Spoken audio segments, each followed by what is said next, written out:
السلام عليكم ورحمة الله وبركاته. إن الحمد لله نحمده ونستعينه ونستغفره ونعوذ بالله من شرور أنفسنا ومن سيئات أعمالنا. من يهده الله فلا مضل له ومن يضلله فلا هادي له، وأشهد أن لا إله إلا الله وحده لا شريك له، وأشهد أن محمدا صلى الله عليه وسلم عبده ورسوله. يا أيها الذين آمنوا اتقوا الله حق تقاته ولا تموتن إلا وأنتم مسلمون. يا أيها الناس اتقوا ربكم الذي خلقكم من نفس واحدة وخلق منها زوجها وبث منهما رجالا كثيرا ونساء، واتقوا الله الذي تساءلون به والأرحام إن عليكم رقيبا. يا أيها الذين آمنوا اتقوا الله وقولوا قولا سديدا يصلح لكم أعمالكم ويغفر لكم ذنوبكم، ومن يطع الله ورسوله فقد فاز فوزا عظيما. ألا إن أصدق الكلام كلام الله، وخير الهدي هدي محمد صلى الله عليه وسلم، وشر الأمور محدثاتها، وكل محدثة بدعة، وكل بدعة ضلالة، وكل ضلالة في النار. Inch'Allah Ta'ala, au 9e cours dans le livre Ainsi étaient nos pieux prédécesseurs. Aujourd'hui, Inch'Allah Ta'ala, on va parler de l'aumône et la générosité chez les pieux prédécesseurs. Avant cela, on va commencer par un verset qu'a cité Allah subhanahu wa ta'ala, où il parle de quelle est la récompense de celui qui fait de l'aumône fi sabilillah. Allah subhanahu wa ta'ala dit dans le Coran: مثل الذين ينفقون أموالهم في سبيل الله كمثل حبة أنبتت 7 سنابل في كل سنبلة 100 حبة والله يضاعف لمن يشاء والله واسع عليم. Ceux qui dépensent leurs biens dans le sentier d'Allah ressemblent à un grain d'où naissent 7 épis. Dans chaque épi, 100 grains, il y a 100 grains. Et Allah Azza wa Jal multiplie la récompense à qui il veut, et la grâce d'Allah est immense et il est omniscient. Donc, celui qui dépense son argent fi sabilillah dans le sentier d'Allah, ça ressemble à un grain, ce grain qui va donner 7 épis. Dans chaque épi, il y aura 100 grains. Donc, ça donne 700 grains, bi'idhnillahi ta'ala, et Allah ta'ala multiplie la récompense à qui il veut. Plus de 700 à qui il veut. D'ailleurs. Maintenant, on va commencer, Inch'Allah, le livre. On va dire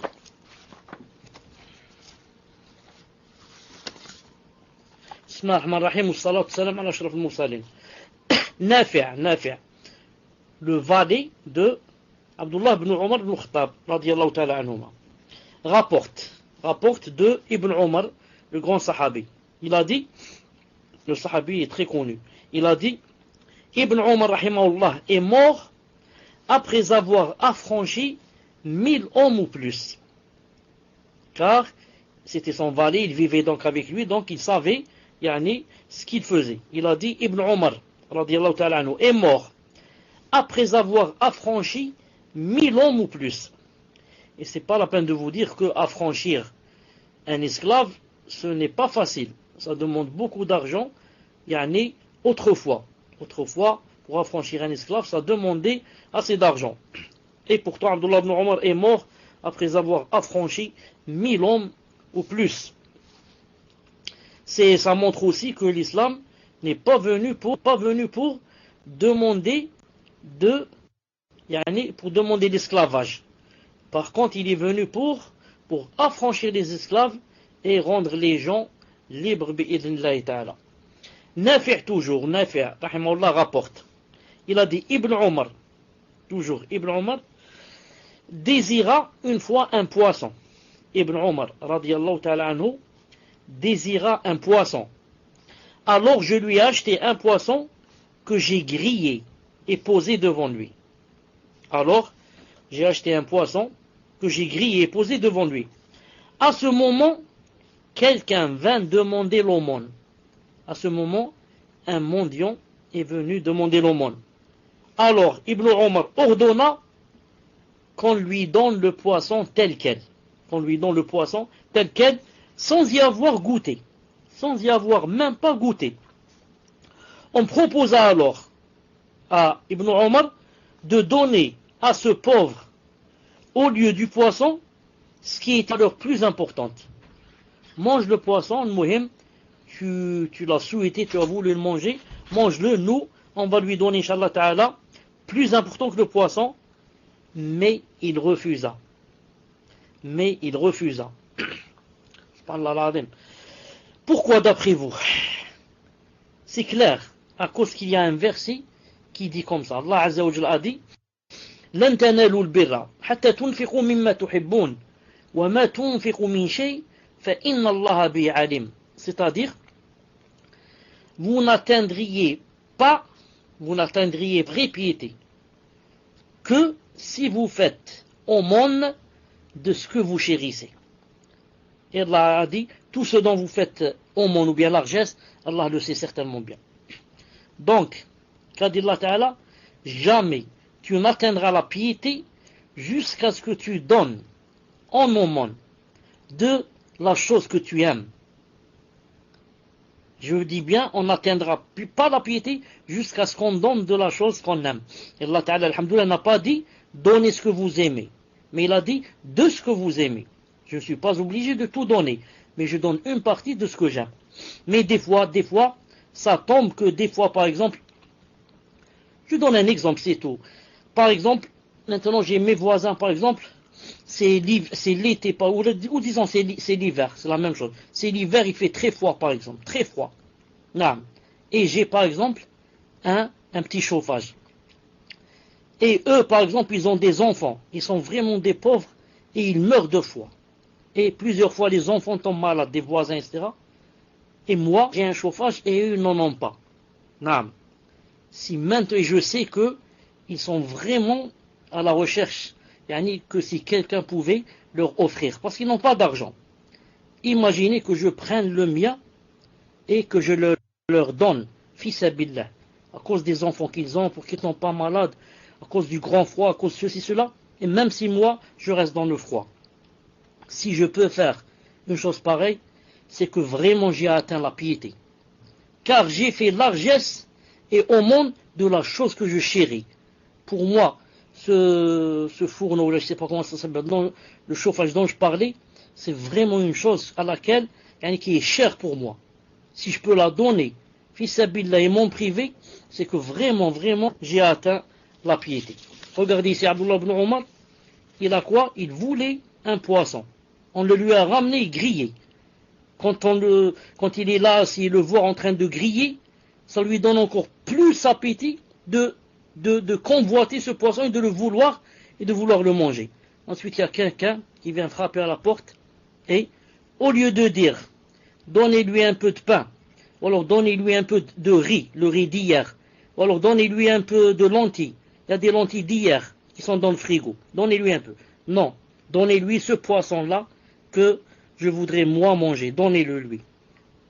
D'ailleurs, les autres se sont étonnés, ils ont dit attends, laisse, Abdullah, laisse, on va lui donner quelque chose de plus important. Il a dit non, il refusa. Il a dit, je veux que vous lui donniez le poisson.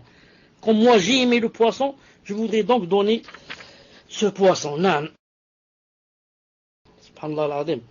Il y a aussi ici quelque chose qui ressemble à ça aussi, une seconde. Il y a quelque chose qui ressemble aussi à ça, c'est-à-dire qui rentre aussi dans le verset qu'on vient de citer. Un mendiant se présenta une fois à la porte de Rabi' rahimahullah. De Rabi' rahimahullah.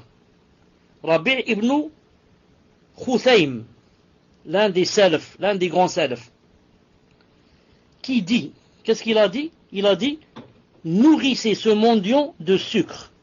Nourrissez ce mendiant de sucre. On lui a dit, il ne demande qu'à être nourri de pain sec. Le mendiant auquel tu dis, donnez-lui du sucre c'est à peu près comme de nos jours du miel.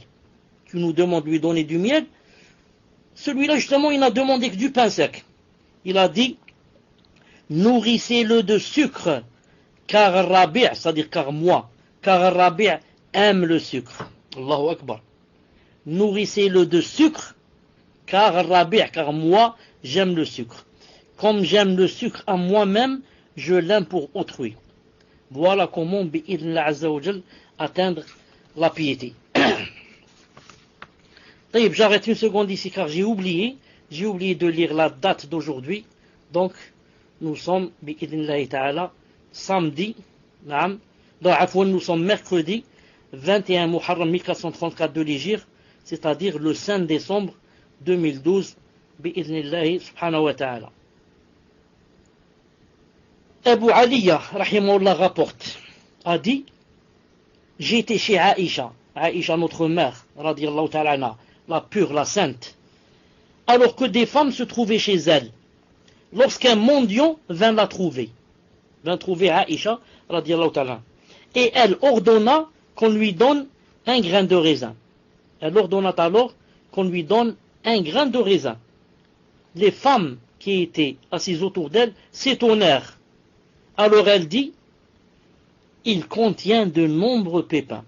Elle a dit, le grain que j'ai donné, ne contient-il pas de nombreux pépins? Dans une autre version, Allah subhanahu wa ta'ala a dit, elle a dit comme ça, Allah subhanahu wa ta'ala a dit, فَمَنْ يَعْمَلْ مِثْقَالَ ذَرَّةٍ خَيْرًا يَرَهُ فَمَنْ يَعْمَلْ مِثْقَالَ ذَرَّةٍ خَيْرًا يَرَهُ. Allah subhanahu wa ta'ala a dit, quiconque fait un bien, fût du poids d'un atome, il le verra. Et dans ce grain, combien qu'il y a d'atomes? Naam. Quiconque fait un bien, fût d'un poids d'un atome, il le verra. Et dans ce grain, combien qu'il y a d'atomes? J'ouvre une parenthèse ici pour dire, lorsque Allah subhanahu wa ta'ala dit en arabe, فَمَنْ يَعْمَلْ مِثْقَالَ ذَرَّةٍ خَيْرًا يَرَهُ. Dharra, c'est atome, pour les exégètes, les mufassirin d'aujourd'hui. Mais autrefois, dharra, et certains comme Cheikh Ibn Uthaymin ou bien Cheikh Rabi' disent que, je crois que Cheikh Rabi' il dit que dharra, c'est, en arabe, ça veut dire la petite fourmi. Vous savez, même dans les fourmis, il y a des sortes. Il y a la grande, la moyenne, la petite, la noire, la rouge, là. Il a dit c'est la plus petite, dharra. Donc, car autrefois, comme vous savez, il n'y avait pas l'atome quand ce verset est descendu. Donc, il parlait de la petite, vraiment, fourmi. Al-Muhim. Donc, ce verset, c'est pour dire que la personne ne doit pas dire ça c'est peu. Non. C'est possible que la personne à laquelle tu veuilles donner n'accepte pas. C'est possible de nos jours, le mendiant n'est pas comme autrefois. De nos jours, si tu lui donnes un pain, il n'est pas satisfait. Tu lui donnes un plat de lentilles, il n'est pas satisfait. Il veut l'argent. Naam. Le mendiant maintenant, il veut que tu lui donnes l'argent pour acheter une voiture et une villa. Naam, c'est comme ça qu'il veut. Il dit, moi je veux qu'on me donne l'argent, comme ça j'amasse l'argent et j'achète un petit château dans la Côte d'Azur. Comme ça dit le mendiant de nos jours. Allah yahdihum. Urwa rapporte, radiyallahu ta'ala, rapporte, le neveu de Aïcha, radiyallahu ta'ala, il a dit, j'ai vu Aïcha, notre mère, partager 70 000 dirhams, c'est-à-dire en une fois. J'ai vu Aïcha, radiyallahu ta'ala anha, partager 70 000 dirhams. 70 000 dirhams, c'est une somme immense. Il a dit, je l'ai vue, elle était en train de la partager, comme ça, en une fois, en un jour, elle a donné 70 000 dirhams à des gens. Et Aïcha radiyallahu ta'ala anha était connue pour être une femme qui faisait beaucoup l'aumône. Mais celle qui faisait le plus l'aumône des épouses du prophète sallallahu alayhi wa sallam, c'est, attendez, je cherche son nom, il est sur mes lèvres, c'est Zaynab bintou Jahsh. Non, c'est Zaynab radiyallahu ta'ala anha qui était connue pour faire vraiment l'aumône radiyallahu ta'ala anha. Non.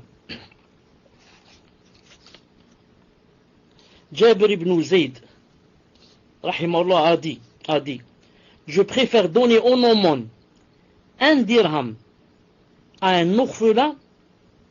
Non, je préfère donner en aumône un dirham à un orphelin ou à un pauvre plutôt que d'accomplir un pèlerinage après le pèlerinage obligatoire.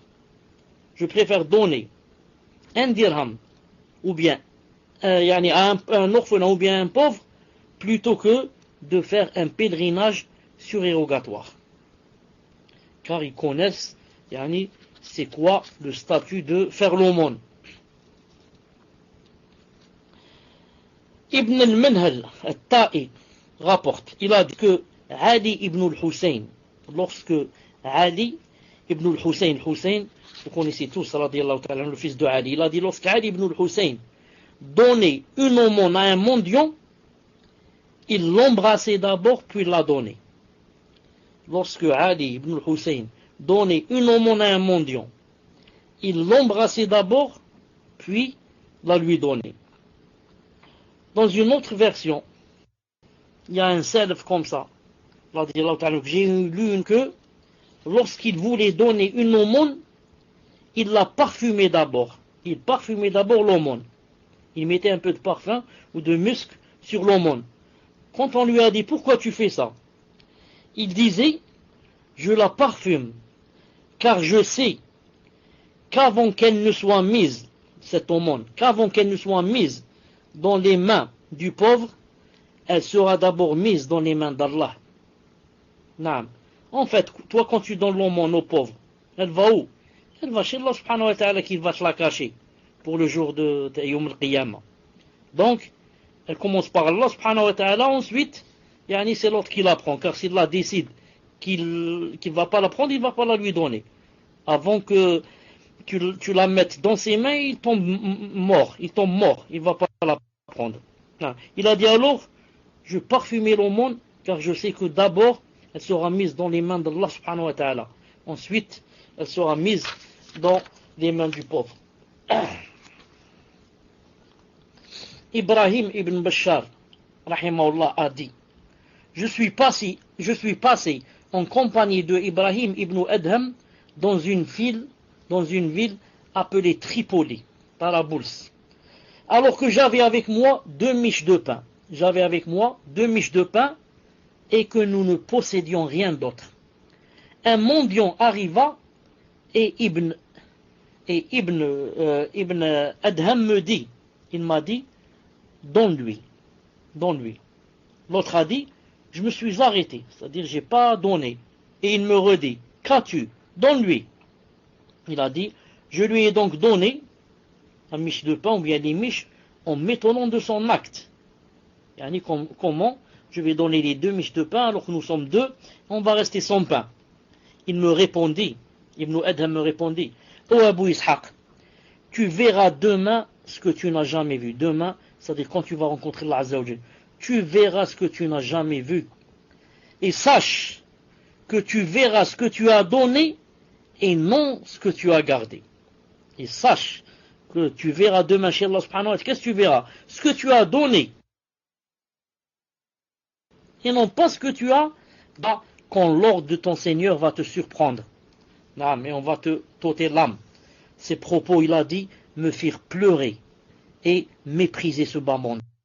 Il a dit, quand j'ai entendu Ibn al-Adham dire comme ça m'a fait pleurer et ça m'a fait mépriser ce bas monde. Comment les salafs, radiyallahu ta'ala anhum, pensent. En fait, c'est vrai. Ce qu'on donne, c'est ça ce qui va rester et c'est ça ce qu'on va voir. Et ce qu'on laisse et ce qu'on ne donne pas, c'est ce qu'on ne va pas voir là-bas dans l'au-delà. Ça me rappelle un hadith du prophète sallallahu alayhi wa sallam qui est authentique. Cheikh Al-Albani rahimahullah a dit hadith authentique. Une fois, le prophète sallallahu alayhi wa sallam avait égorgé un mouton, ou bien on lui avait fait don d'un mouton ou alors d'une grande. Et en allant comme ça à la prière, avant de sortir, il a dit à Aïcha, fais l'aumône. Quand il est revenu, il a trouvé que elle en avait donné beaucoup, elle avait laissé seulement quoi? Seulement l'épaule de ce mouton. Alors, elle lui a dit, radiallahu ta'ala, quand il lui a dit, tu as donné, qu'est-ce que tu as donné? Elle lui a dit, radiallahu ta'ala, anha, naam, j'ai donné, il ne reste que l'épaule. J'ai tout donné, il ne reste que l'épaule. Qu'est-ce qu'il a répondu, sallallahu alayhi wa sallam? Justement, il a répondu le contraire. Il a dit, il reste tout, sauf l'épaule. Toi, tu dis, j'ai tout donné, il reste seulement l'épaule. Et moi, je dis, il reste tout, sauf l'épaule. Ça veut dire que, sauf l'épaule que tu n'as pas donné. Et c'est justement l'épaule que tu n'as pas donné que on ne va pas trouver demain quand on va rencontrer Allah. On va on va trouver demain quand on va Paul. C'est dommage que tu l'as pas donné. Comme ça, a voulu dire sallallahu alayhi wa sallam. Et elle, bien sûr, elle a dit le contraire. Elle a dit j'ai tout donné sauf l'épaule. Il a dit justement, c'est l'épaule.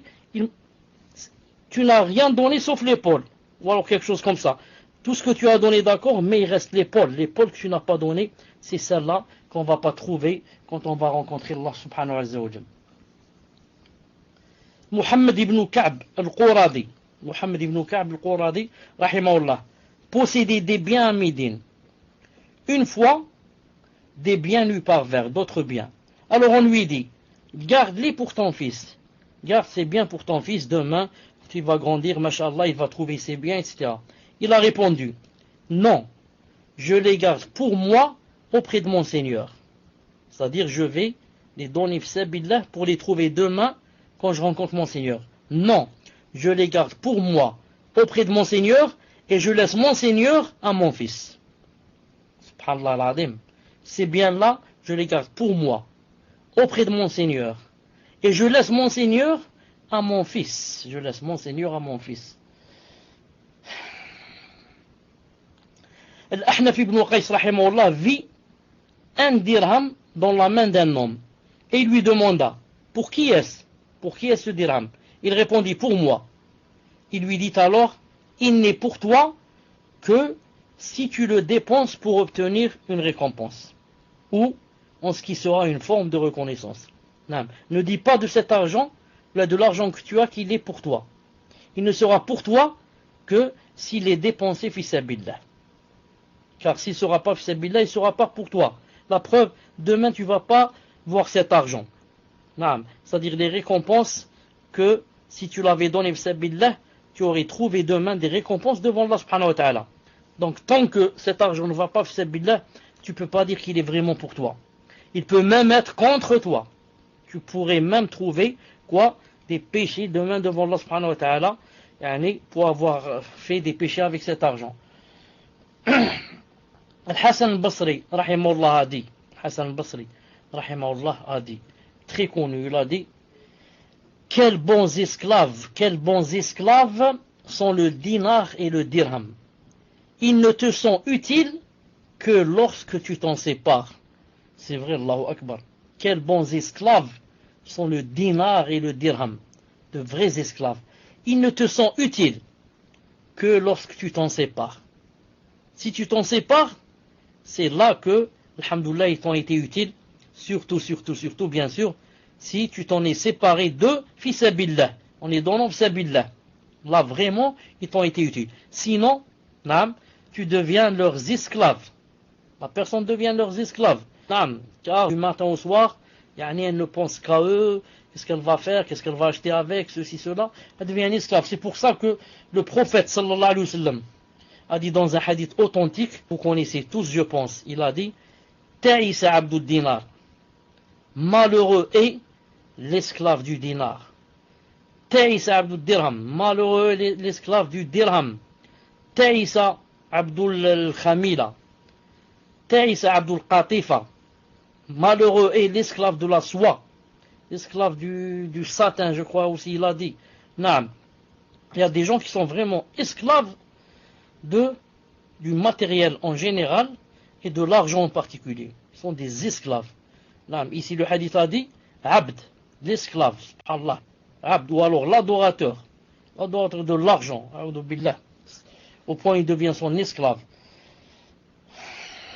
Et ce qui fait vraiment de la peine, c'est que beaucoup de gens meurent sans avoir utilisé leur argent. Subhanallah al-Azim. Il a amassé, et ensuite il est mort, il a laissé tout ça. Lui-même, il n'en a pas profité. Lui-même, il est peut-être mort en ayant faim. En voulant manger des choses, il ne les a pas mangées par avarice. Il voulait cacher de l'argent. Cacher de l'argent, l'âme. Et plus grave que cela, que quand il meurt, ses héritiers vont les utiliser peut-être dans le haram. Très grave. Non seulement tu n'as pas profité de ton argent, mais encore quoi? Tes héritiers vont profiter de cet argent et le manger. Et peut-être l'employer dans le haram. Dans le haram, a'udhu billah. Non. C'est dommage aussi, j'ai remarqué, que surtout en Europe, dans les sociétés non croyantes, qui ne sont pas musulmans, les couples font beaucoup de calculs en ce qui concerne l'argent. Ils font des calculs, naam. Ce mois je vais faire ceci, le week-end je vais faire ceci, l'été je vais faire ceci. Ils commencent à cacher comme ça de l'argent et en faisant des calculs avec la calculatrice. 2 euros, 2 euros et demi, 3 euros et demi, 4 euros. Et comme ça des calculs, et ils se privent de beaucoup de choses. Ils ne vivent pas leur jour. Ils ne disent pas, toi qu'Allah Allah. Moi aujourd'hui j'ai faim, je mange, Allah subhanahu wa ta'ala fera demain. Ils n'ont pas de tawakkul dans le risque. Tawakkul dans le risque. Une fois quelqu'un m'a raconté comme ça, quelqu'un de France, il m'a dit chez nous, ou peut-être d'Algérie qui a vécu là-bas.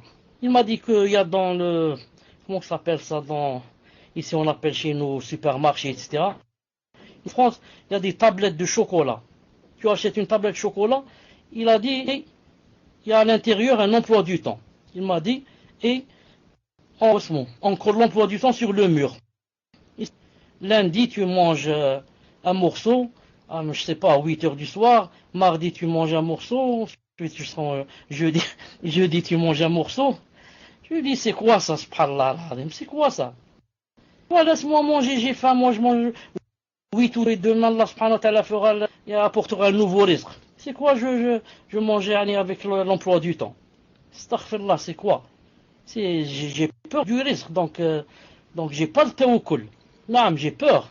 Subhanallah al-Azim. C'est comme ça que j'ai dit, il y a des gens qui ont de l'argent, subhanallah al-Azim, qui ne profitent pas. Ils ont peur de demain. Ils ont peur de l'avenir. Naam. Ils ne savent pas que Allah subhanahu wa ta'ala c'est lui le razaq.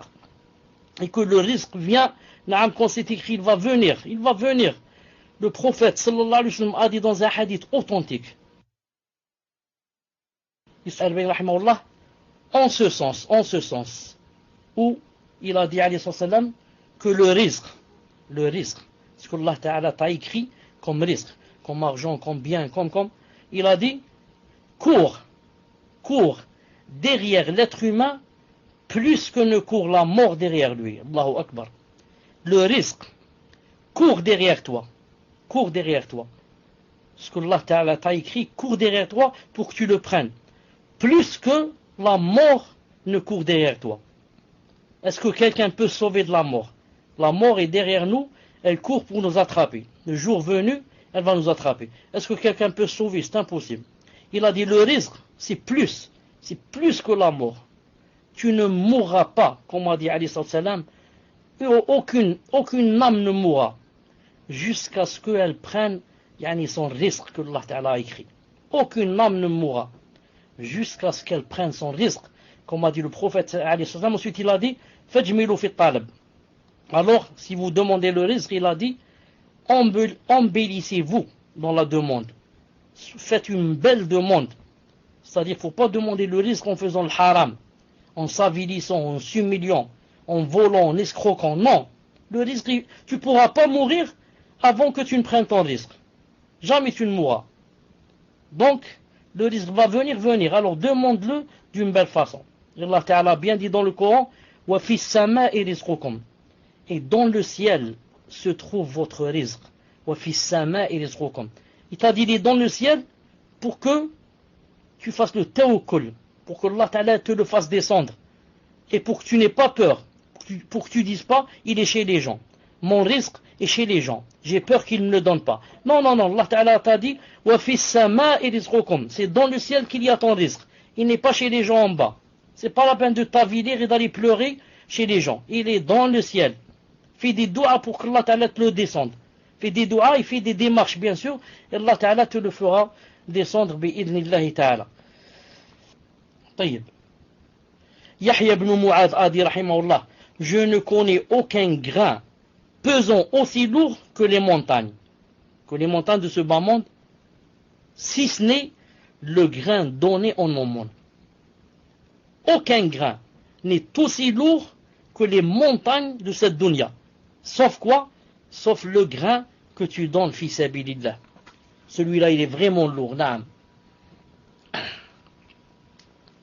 Ibrahim Ibn Muhammad Ibn Abdul Aziz rahimahullah rapporte. Il a dit, j'ai sorti le testament de mon père. Mon père avait fait un testament, alors je l'ai sorti et il m'ordonna d'écrire. Il m'ordonna d'écrire une part en faveur de ses proches et des membres de sa famille. Il m'a dit, et comme vous savez que dans le testament, c'est interdit d'écrire quelque chose pour quelqu'un qui va hériter. On ne peut pas écrire pour notre fils ou là notre fille ou là notre père ou là notre mère parce qu'ils vont nous hériter. Il a dit, donc il a écrit à des proches et des membres de sa famille. Il a dit à son fils, écris par exemple à mon cousin telle chose, écris à mon frère telle chose, car le frère n'hérite pas comme vous savez quand on a des enfants. Puis mon père me dit, rappelle-toi, avons-nous oublié quelqu'un dans le testament? J'ai dit non. Il a dit si. On a oublié quelqu'un, on ne lui a pas donné. Si. C'est qui? Il a dit cet homme que j'ai rencontré et qui m'a adressé un beau salut. Et dans la description est celle-ci. Il m'a fait la description. Il a dit, inscris-lui 10 dinars en or. Inscris-lui 10 dinars en or. Naam. Pourquoi? Parce que c'est quelqu'un qui m'a fait une bonne salutation quand il m'a rencontré et son comportement m'a plu, même s'il n'est pas de ma famille, même s'il n'est pas proche, il a dit, inscris-lui 10 dinars en or. Allahu Akbar. Mais comme on les salaf, l'argent pour eux ne valait rien. Ensuite, remarquez aussi dans ce hadith que, non, pas dans celui-là, dans celui qui va venir.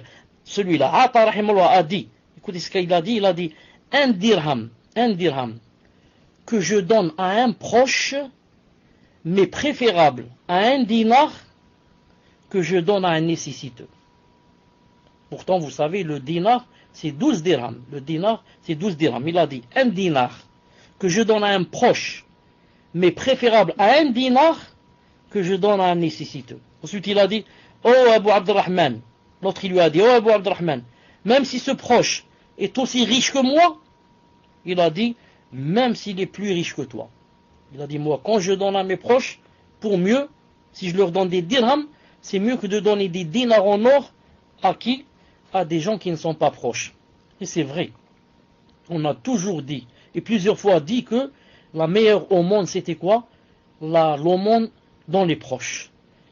Et vous connaissez le hadith de Zaynab, la femme de Abdullah ibn Mas'ud, qui a voulu donner l'aumône ou sa zakat à des proches, et qu'Abdullah ibn Mas'ud avait dit non, ou alors elle voulait donner à son mari, elle a dit mais je donne pas jusqu'à ce que je demande au prophète sallallahu alayhi wa sallam. Est-ce que je peux donner ma zakat à son mari? Quand elle a demandé, il lui a dit sallallahu alayhi wa sallam, naam, et tu as 2 récompenses. La première d'avoir fait l'aumône, la deuxième d'avoir donné à un proche.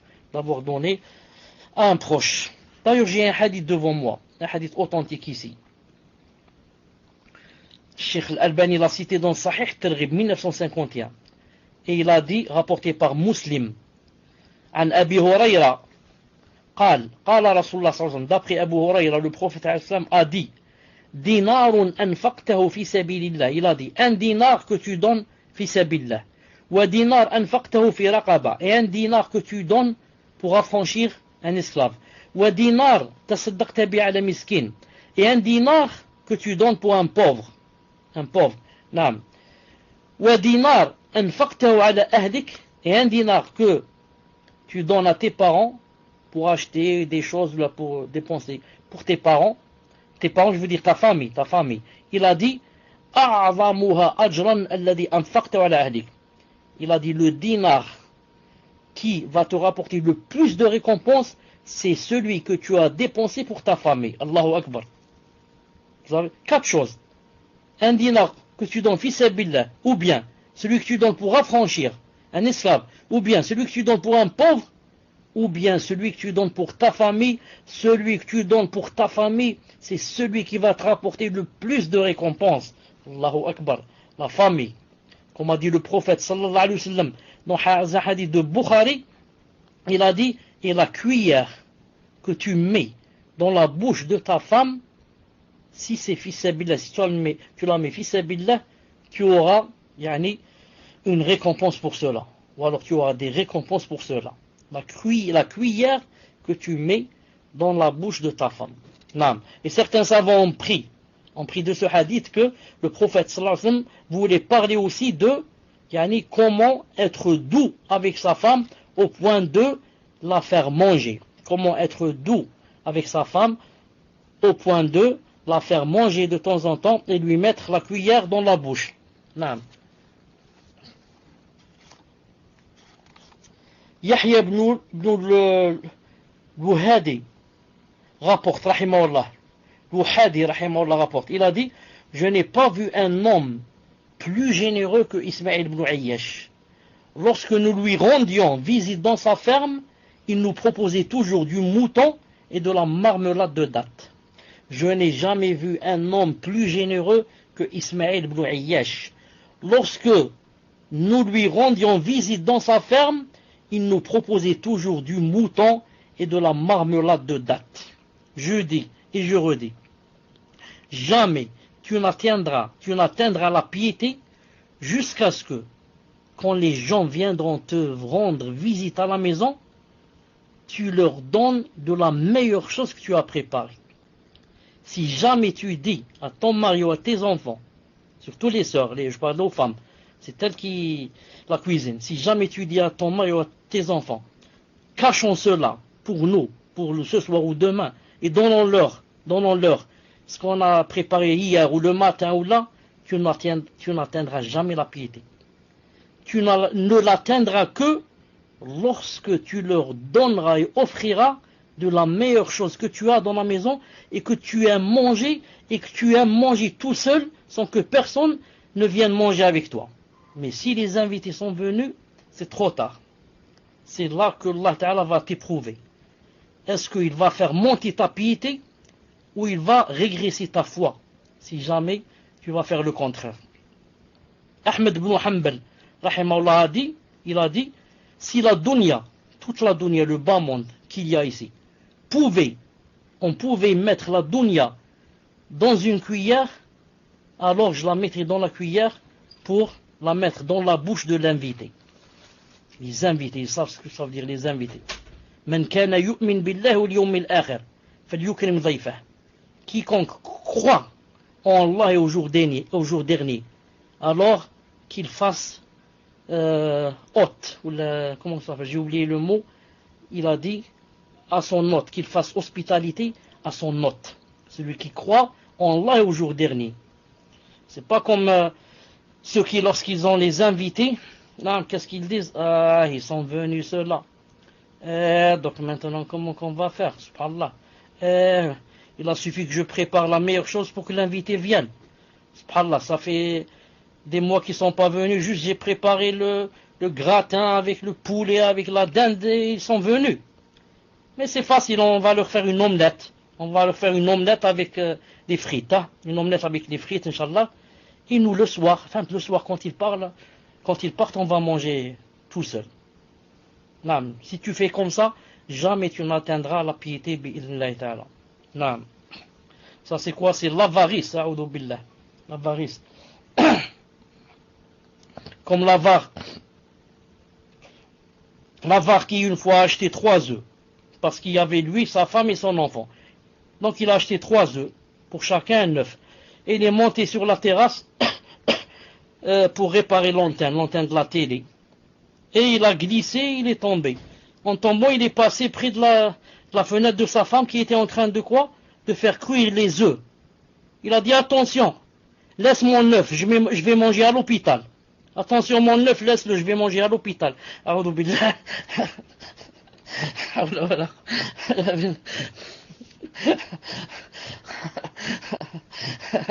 Subhanallah.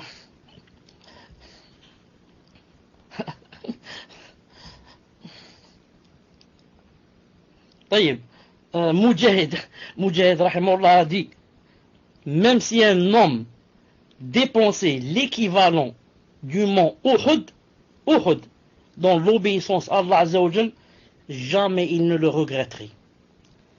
Même si un homme dépensait l'équivalent du mont Uhud, le mont Uhud, très connu. Il a dit, si quelqu'un dépensait l'équivalent de ce mont dans l'obéissance d'Allah, jamais il ne le regretterait. Ensuite, comment? Dites-moi, comment il va le regretter alors que demain, il va trouver ça devant lui? Quand est-ce qu'on va regretter? On va regretter si je vais donner des choses, c'est billah, ensuite demain, je trouve rien, je trouve le feu qui m'attend. Là, je regrette, je dis ici, au moins j'avais profité de cet argent. Mais maintenant, si, quand je donne fi billah, c'est Allah Azza wa Jalla qui va me cacher cette chose pour demain, pour me montrer demain, ce que j'ai caché. Donc, jamais une personne ne regrette si elle dépense fi billah. Yahya ibn Sa'id rapporte, il a dit, Shu'ba rahimahullah était parmi les plus sensibles des hommes, Lorsqu'un pauvre passait devant lui, il le faisait rentrer chez lui et lui donnait ce qu'il pouvait. Il a dit, il était vraiment sensible. Lorsqu'un pauvre passait devant lui, il le faisait rentrer chez lui et lui donnait ce qu'il pouvait.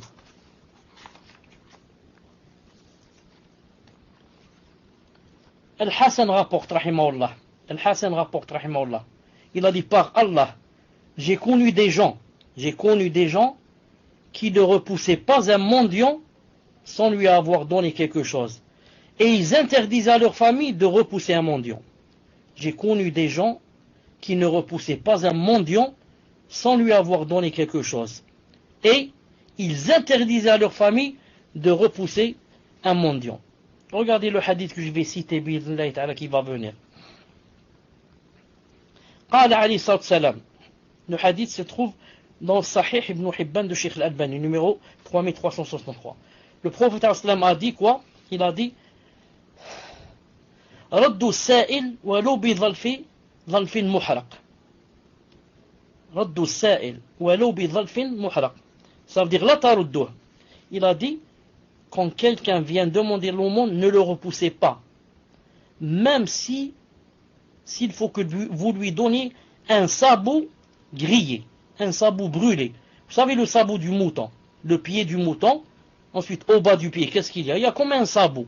Ce sabot, il ne se mange pas, le pied se mange, d'accord, mais pas le sabot. Il a dit, même si vous lui donnez un sabot grillé, là, donnez-le lui.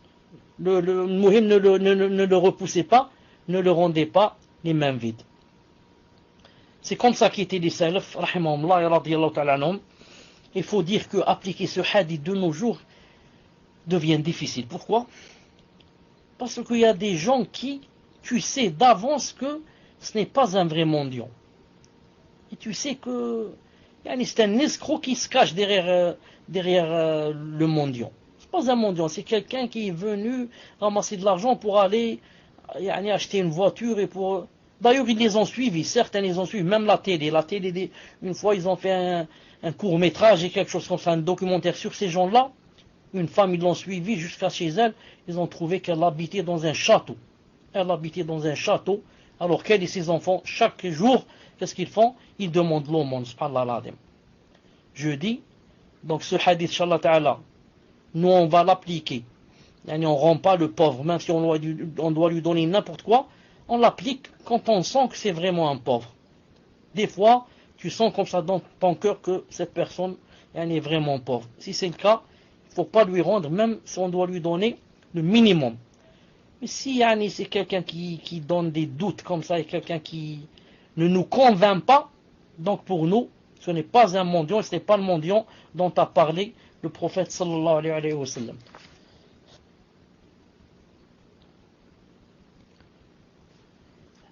Hamad ibn Abi Sulaiman nourrissait chaque jour de Ramadan, il nourrissait 50 pauvres. Et lorsqu'arrivait la nuit du jour de la rupture de l'Aïd, il donnait un vêtement à chacun. Vous savez, parmi les salafs, il y avait une habitude que nous, la plupart, n'ont pas, c'est quoi?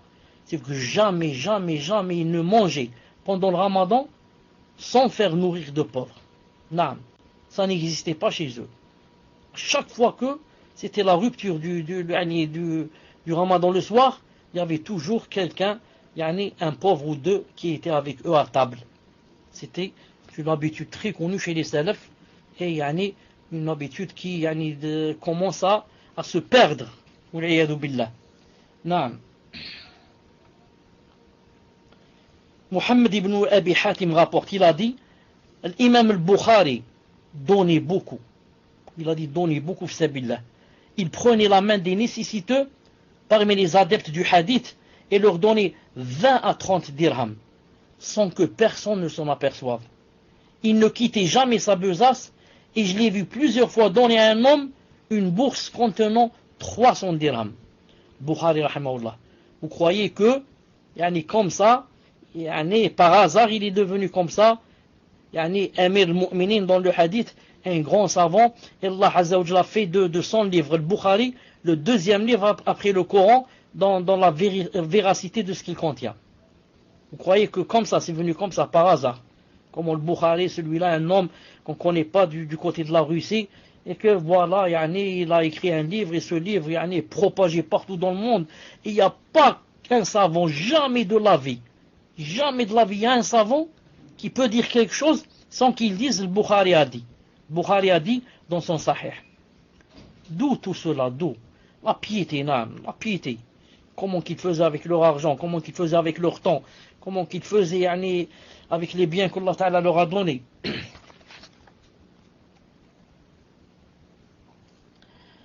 Al-Hussein ibn Hafs, rahimahullah.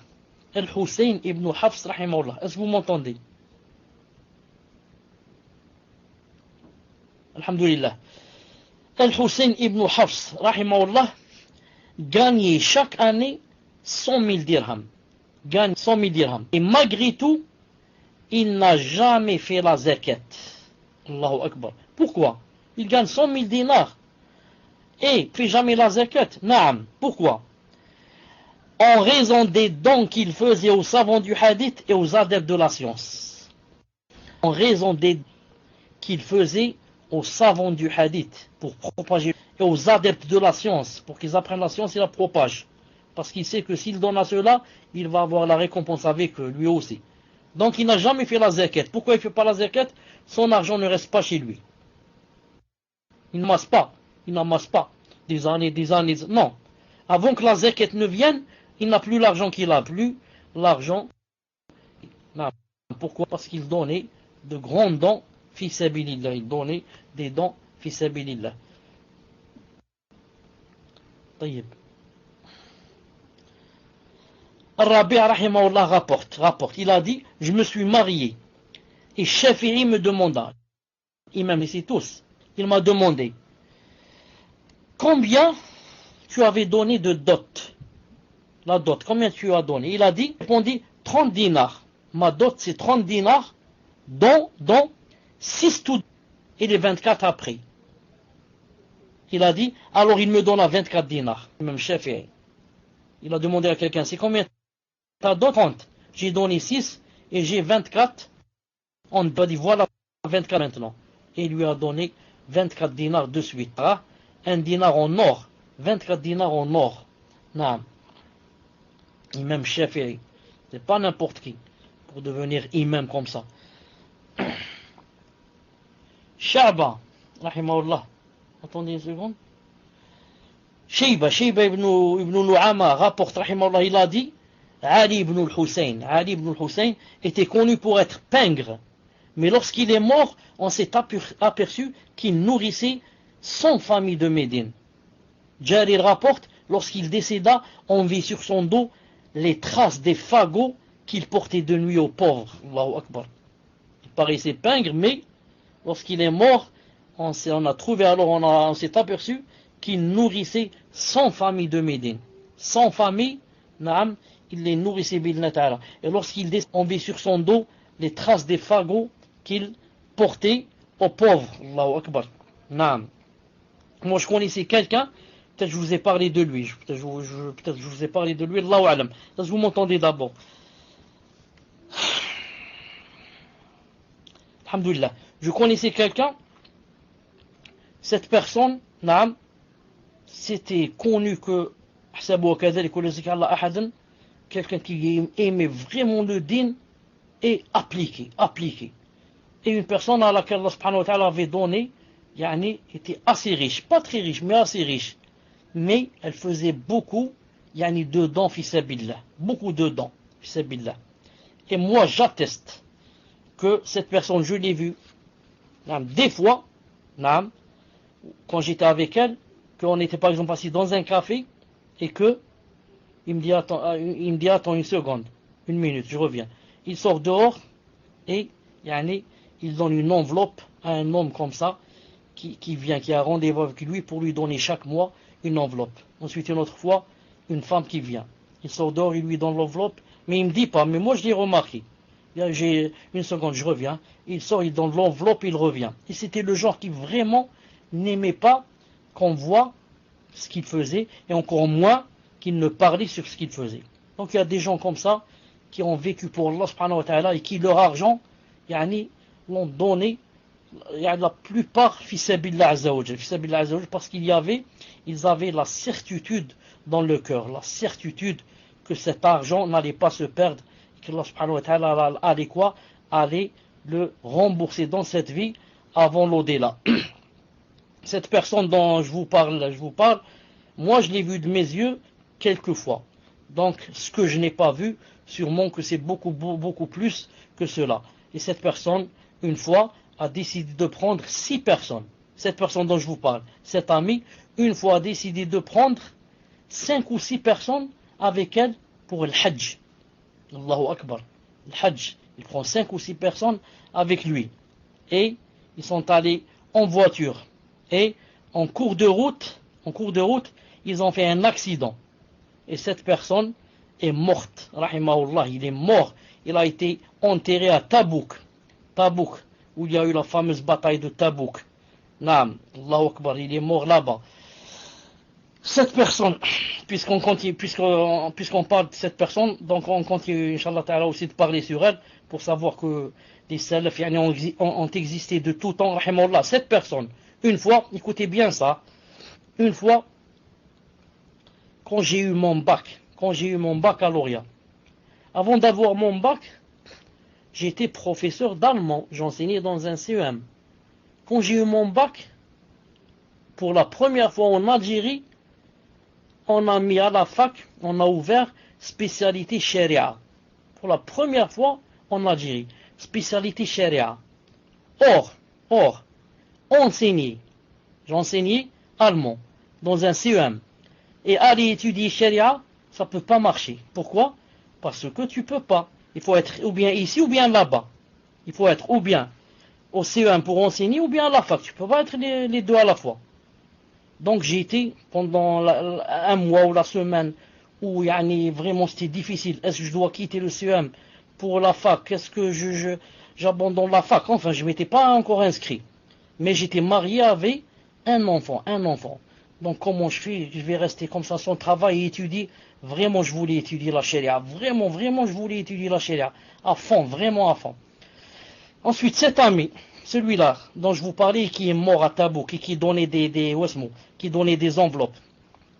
Il m'a dit, qu'est-ce que tu as toi, ces temps-ci, très triste. Je lui ai dit, voilà ce qui s'est passé.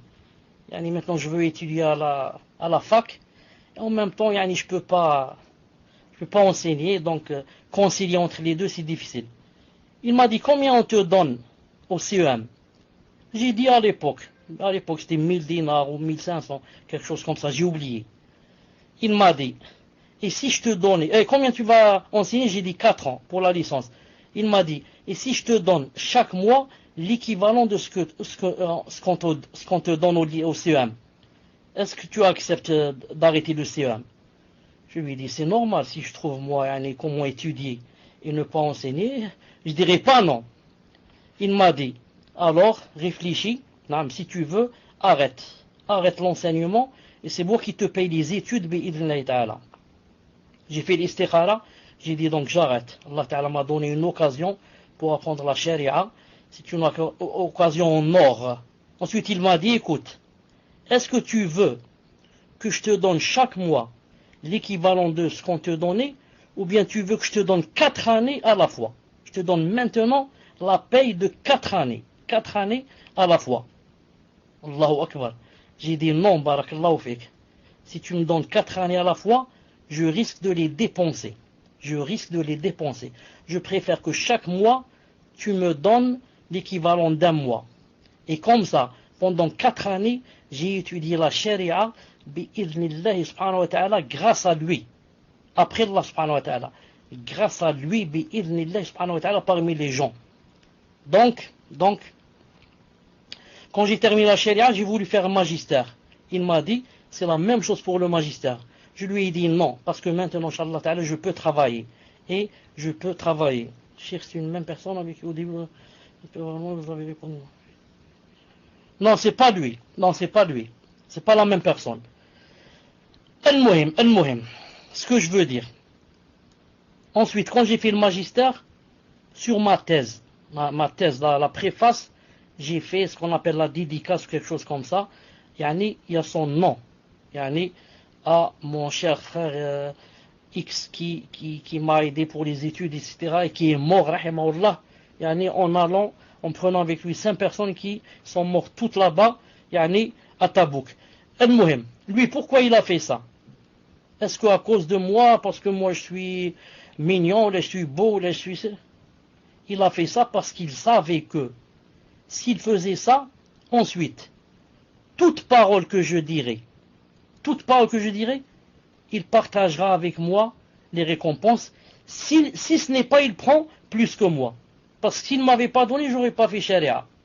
Donc maintenant, moi, quand je vous parle, et je parle de les pieux prédécesseurs, ou la aqida wasitiyya, ou le fiqh, ou la aqida, ou la mirat, ou tout ce que je parle, je dis, Allah a dit, son prophète a dit, les salaf a dit, il partage avec moi les récompenses.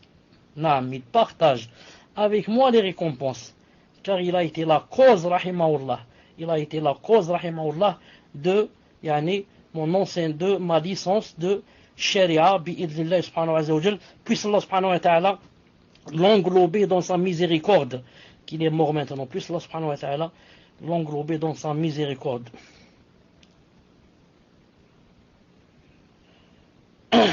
Naam, jazakallahu khair. Al-Muhim, c'est comme ça donc que les salafs pensaient alors leur tombe. C'est comme ça que les salafs pensaient à l'au-delà. C'est comme ça ceux qui ont de l'argent, c'est comme ça ceux qui ont de l'argent, c'est comme qu'ils doivent faire. Celui qui a de l'argent, c'est la première des choses à laquelle il pense. Il doit faire comme les salafs, chercher les talibou ilm, les gens qui aiment la science, et il leur donne l'argent, puis c'est comme ça chaque mois. Il leur dit, va demander la science en mon nom. Va demander la science, c'est moi qui te paye les études, c'est moi qui te paye là où tu vas manger, là où tu vas dormir, de la science. Pourquoi? Car ils savent que lorsque la personne va propager, il va se passer que toi, qui as donné l'argent, tu vas dormir et les hasanats vont t'arriver. Tu dors, khlas. Va dormir et laisse les hasanats arriver. Et ces hasanats n'arrêtent jusqu'à Yawm al-Qiyamah. Pourquoi? Parce que la personne a l'argent pour demander la science. Maintenant, on va propager la science. Et là, Yawm al-Qiyamah. Parce que lui, il va dire à X, X va apprendre à Y, son fils va apprendre à l'autre, le voisin à l'autre. Et comme ça, toi, tu es dans la tombe et les récompenses vont venir. Allahu Akbar. Mais celui qui est avare ou celui qui ne connaît pas, il va les acheter, des meubles, la télé, je ne sais pas quoi, la belle voiture ici. Il va mourir, il va laisser comme ça. Taïb. Shu'ba rahimahullah enfourcha son âne. Shu'ba rahimahullah enfourcha son âne, puis rencontra Sulayman ibn al-Mughira qui se plaint à lui. Il rencontra quelqu'un qui s'est plaint à lui, j'ai pas d'argent, je suis pauvre, ça me suffit pas, etc. Shu'ba lui dit, par Allah, Allah Ta'ala est témoin, je ne possède que cet âne. Puis, il descendit et le lui donna. Allah est témoin que je n'ai que cet âne. Ensuite, il descendit de l'âne et le lui donna. C'est comme si tu rencontrais quelqu'un et te dit, voilà, j'arrive pas, j'ai des problèmes avec la famille, je travaille pas, j'ai pas ceci, j'ai pas cela. Tu lui dis, par Allah, je ne possède que cette Mercedes. et tu lui dis voilà les clés et prends-la. Prends-la et vends-la ou fais ce que tu en veux. C'est à peu près ça à l'époque, un âne à l'époque. On va terminer Inch'Allah par celle-là. On va terminer Inch'Allah Ta'ala par ce qu'a dit qui Bahim al-Ijli rahimahullah. Écoutez ça. Bahim al-Ijli rahimahullah, qui comptait parmi les dévots connus pour leurs pleurs. Bahim al-Ijli, qui comptait parmi les dévots connus pour leurs pleurs, qui pleuraient beaucoup, par crainte d'Allah Azza wa Jal, se lia, il fait connaissance avec un commerçant fortuné lors du pèlerinage. Taïb. Au retour, celui qui les avait liés, celui qui les avait présentés, l'un à l'autre, vint les saluer. Il vint les saluer. Et il débuta par le commerçant, par le riche, en l'interrogeant. Il lui a dit, en l'interrogeant sur ce qu'il avait vécu avec le dévot Bahim. Alors il lui répondit, écoutez ce qu'il lui a répondu. Le riche, ce qu'a répondu à cette tierce personne. Écoutez ce qu'il lui a dit. Il lui a dit, par Allah, je ne pensais pas qu'une telle personne existait. Par Allah Azza wa Jal, je ne pensais pas et ne savais pas qu'une telle personne pouvait exister. En parlant de Bahim le dévot, il a dit, je ne pensais pas qu'une personne pareille pouvait exister. Pourquoi? Il a dit, par Allah, il me donnait alors qu'il est pauvre et moi je suis fortuné. Il me donnait comme ça des dons alors qu'il était pauvre et moi je suis un commerçant fortuné. Ensuite, il se mettait à mon service alors qu'il était âgé et que je suis plus jeune. Il se mettait à mon service. Qu'est-ce que tu veux? Attends, je te ramène ceci, je te donne cela, c'est moi qui te cuisine, c'est moi ceci. Il a dit alors qu'il était âgé et moi j'étais jeune et il cuisinait pour moi alors qu'il jeûnait et moi non. Il cuisinait pour moi. Alors que quoi? Alors que lui il jeûnait et moi je ne jeûnais pas. Par Allah, j'ai jamais vu une personne pareille. Allahu Akbar.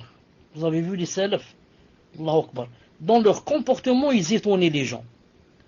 Pourquoi l'islam s'est propagé vite dans le monde entier? Pourquoi?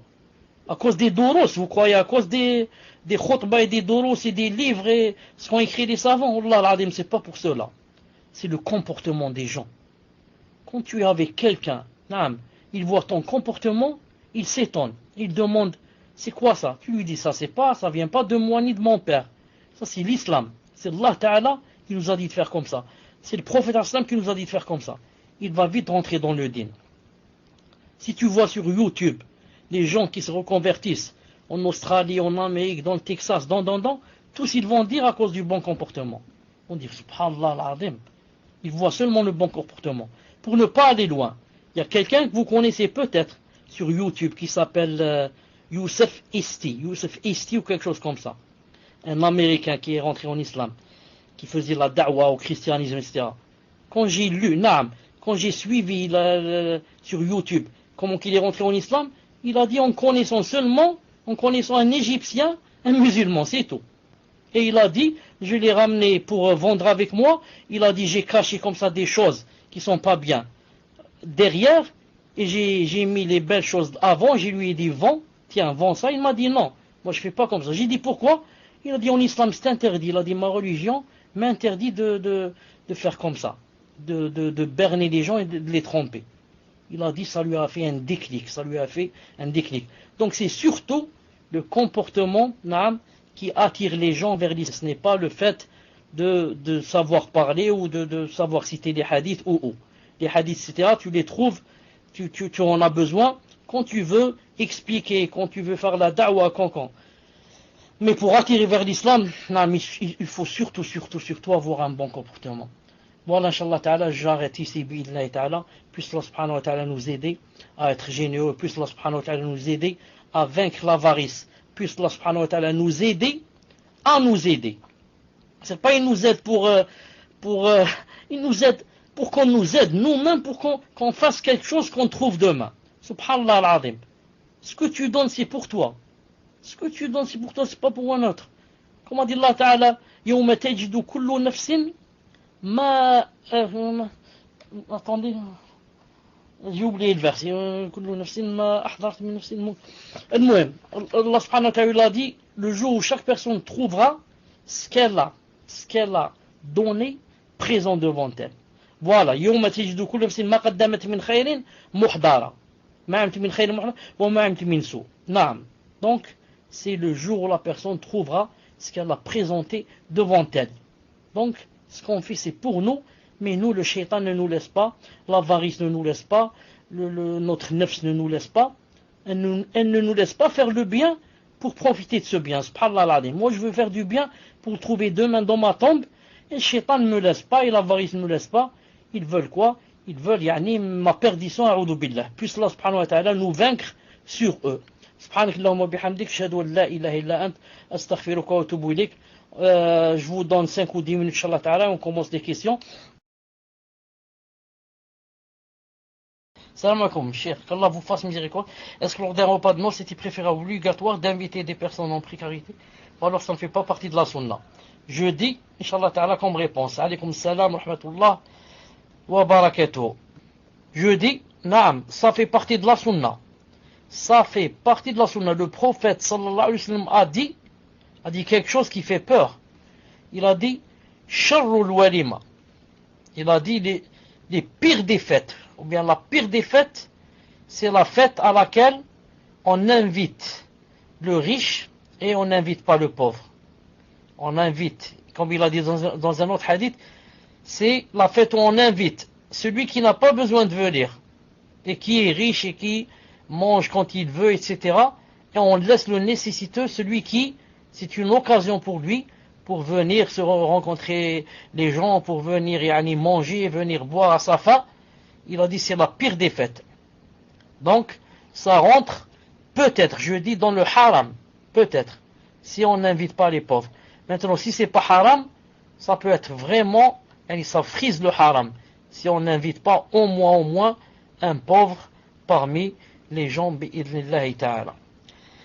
Tfadal, Inch'Allah, pour la deuxième question. Donc, question suivante. Assalamu alaikum wa rahmatullahi wa barakatuh. Ma question est, a-t-on le droit de donner l'aumône à des personnes dans la rue qui mendient, mais qui ne sont pas vraiment des musulmans, comme les Roumains par exemple? Wa jazakumullahu khayran, hafizakumullah. Tfadal, cher. Wa alaykum salam, rahmatullah wa barakatuh. Quand on donne l'aumône, quand il y a un musulman nécessiteux, il passe avant celui qui n'est pas musulman. C'est comme ça la règle. Quand c'est qu'un musulman qui est mendiant et nécessiteux, il passe avant celui qui est... Maintenant, s'il n'y a pas de musulman, mais il y a un kafir, on peut lui donner si on sait qu'il est vraiment dans la nécessité, à condition qu'il ne soit pas quelqu'un qui nous combat, qu'il ne soit pas quelqu'un. Voilà, Inch'Allah Ta'ala, pour la troisième question. Assalamu alaikum wa rahmatullah wa barakatuh. Ma question est dans le Hajj. Le tawaf al-ifada et le tawaf al-wada est-il une condition pour la validité du Hajj? Et est-il vrai que la femme qui est en état de menstru et qui ne fait pas le tawaf al-ifada doit sacrifier un chameau?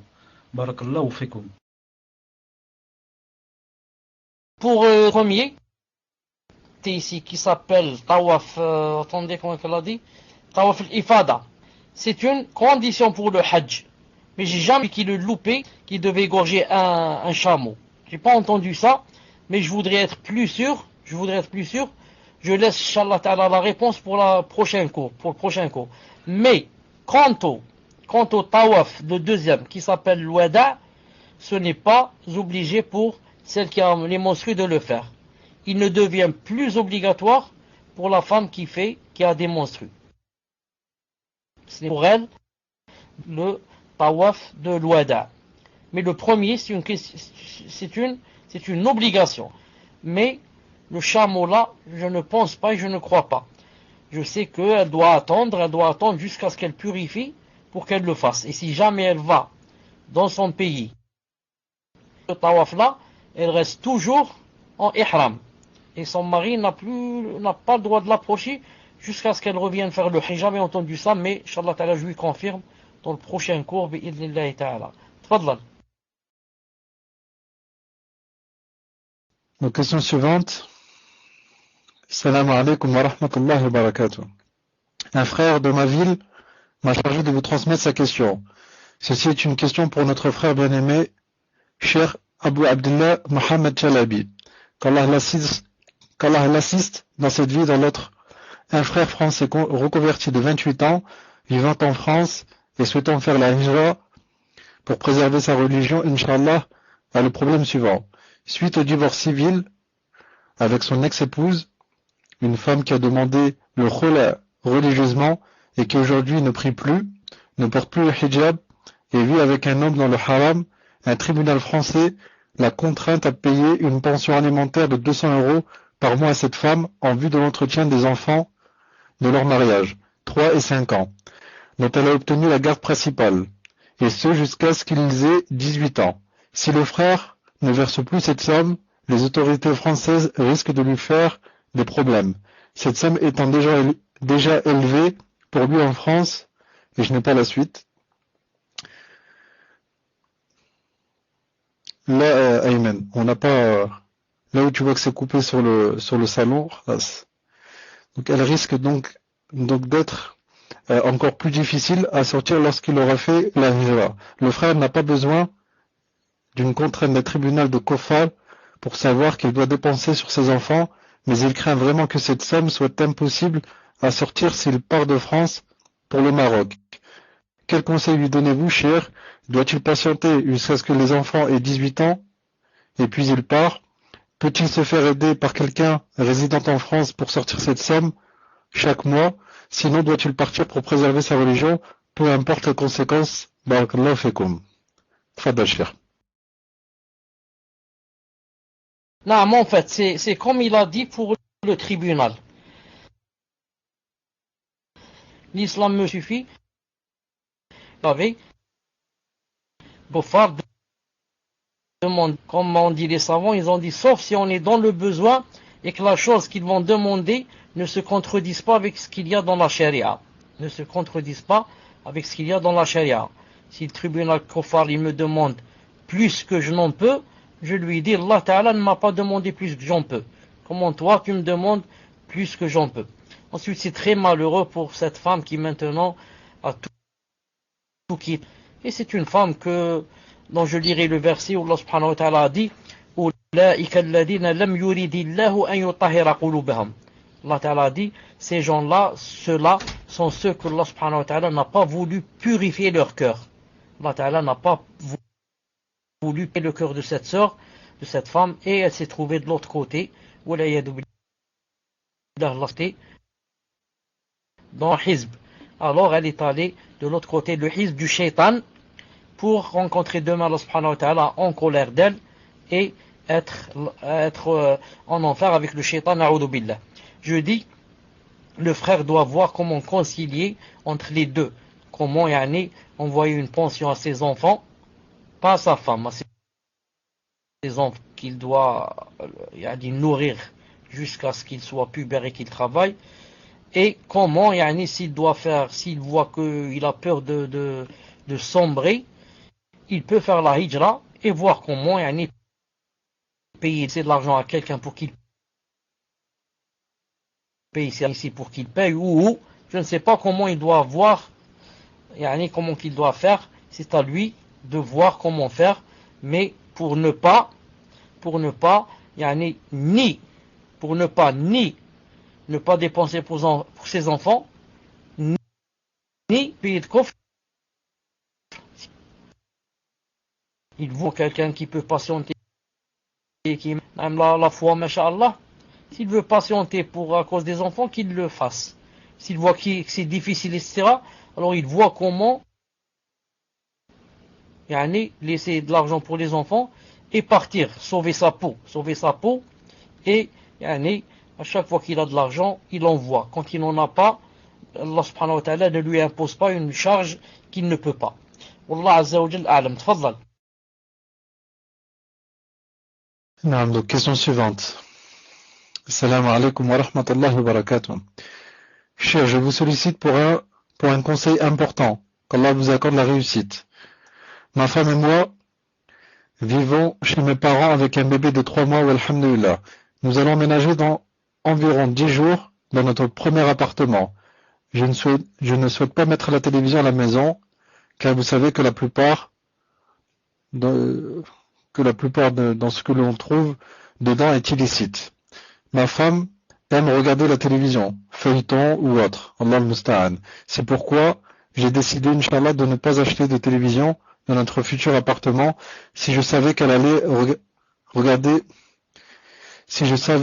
regarder des reportages licites ou autres, j'aurais fait un compromis.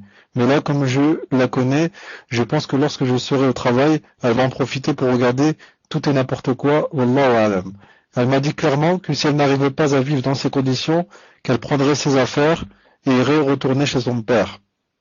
Moi, ce que je crains maintenant, c'est qu'elle parte avec le bébé et que de ce fait, cet enfant ait une mauvaise éducation. Et là-bas, il sera dans les clips et les films du soir au matin. J'ai beaucoup réfléchi et ce qui m'importe le plus, c'est de préserver au mieux cet enfant de la mauvaise croyance. Pouvez-vous me donner un conseil sur la bonne attitude à adopter, cher? Allah yajazakum bi khair, ainsi que les admins. Amin. Tfadal, cher. Naam. Est-ce que... Chauffe d'abord avant cela, c'est qui nous aide dans le salon. Vous pouvez, pour ne pas perdre de temps, déjà aller chez Meima, Makhalal, Din al-Haq, de demander les questions, les prochaines questions. Comme ça, elles sont prêtes l'une avant l'autre. Personne termine pour aller chez l'autre. Et que chaque personne, Inch'Allah Ta'ala, qui donne sa question, qu'elle descende sa main, barakallahu fiha. Je demande à Allah subhanahu wa ta'ala de faire la miséricorde à chaque personne qui, lorsqu'on prend sa main pour nous aider. Al-Muhim, jeudi, celui qui aime, il aide la télévision à la maison. Celui que l'autre sait, s'il l'aide, entre autres, s'il l'aide à ce qu'il n'ait pas la télé à la maison. Beaucoup de temps. Sans parler du haram qu'elle comporte, elle prend beaucoup de temps. Il reste une chose importante, c'est quoi? C'est qu'il faut faire la différence entre celui qui a eu la télé tout le temps et celui qui ne l'a jamais eu, par exemple. Vous avez compris? Par exemple, moi je ne me suis pas encore marié, par exemple. Maintenant, comme condition, il n'y a pas de télé à la maison. Comme condition même, dans le mariage, il n'y a pas de télé à la maison. Je suis sûr que, tôt ou tard, je trouverai une sœur qui accepte, qui dise oui, moi aussi j'accepte, alors on se marie. Et elle, je suis sûr que, tôt, d'accord, pas de télé, j'accepte. Au lieu de voir la... Donc pour les nouveaux et pour ceux qui n'ont pas fait encore de maison, etc., c'est facile. Reste que c'est difficile pour ceux qui sont déjà mariés, qui ont des enfants et qui toute leur vie, les enfants ont vu la télé, ont grandi avec la télé et la femme a grandi avec la télé. C'est pour cela, pour ce genre-là, que c'est plus ou moins difficile. Que les enfants, la femme n'acceptent pas, etc. C'est pour cela, maintenant, je repose une question aux frères. Je repose une question aux frères qui est vraiment dans un dilemme. Dans un dilemme, ou bien il met la télé, ou bien la femme va partir, a'oudou billah, avec le bébé. Je lui pose la question. Qu'est-ce qu'il veut dire par feuilleton? Il dit que de temps en temps, sa femme voit les feuilletons, etc. Est-ce que ce sont les feuilletons, naam, ou on parle de quelque chose de halal ou on parle de quelque chose de haram? Tfadlal. Naam, cher, donc je lui demande les infos, Inch'Allah.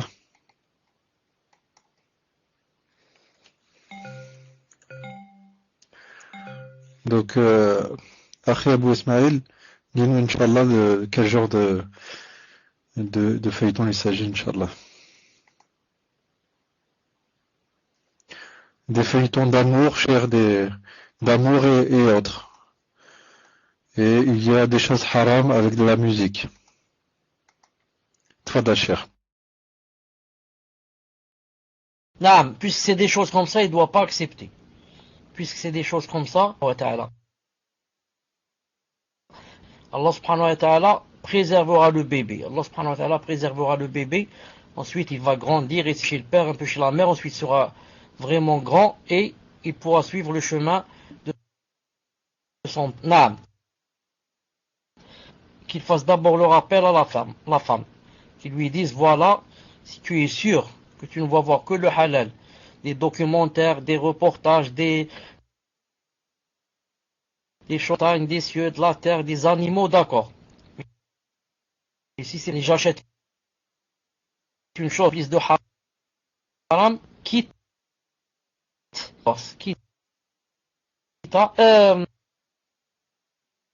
peut me rappeler, une fois, il y a eu un feuilleton qui a duré à peu près 200, on m'a dit 200 et quelques épisodes, qui parlait d'une fille, une jeune fille, une Mexicaine, de Mexique, j'ai oublié comment elle s'appelle, elle a fait ravage ici en Algérie, j'ai oublié comment elle s'appelle. Ensuite il y a eu ses tricots, les tricots partout, sa photo, dans les cahiers, dans les livres des élèves, dans les trousses. Comment elle s'appelle avec l'actrice? Qui peut me dire comment elle s'appelle? Une Mexicaine. Naam, feuilleton du Mexique très, très grave. Un feuilleton du Mexique maintenant. Guadeloupe, je sais pas, mais comment s'appelle la fille, l'actrice, très connue. Peut-être ce feuilleton n'est pas passé chez vous, mais chez nous en Algérie, il a fait ravage. Une jeune fille de 20 ans à peu près, qui joue dans le film. Comment qu'il s'appelle? Une seconde, je vais vous ramener son nom, une seconde. D'ailleurs, avant de vous donner son nom, ça m'a rappelé à mon époque, à mon âge. Quand j'avais à peu près 20 ans, entre 20 et 25, il y avait la même chose. Il y avait un feuilleton à la télé qui s'appelait autrefois, il s'appelait Dallas. Comme ça.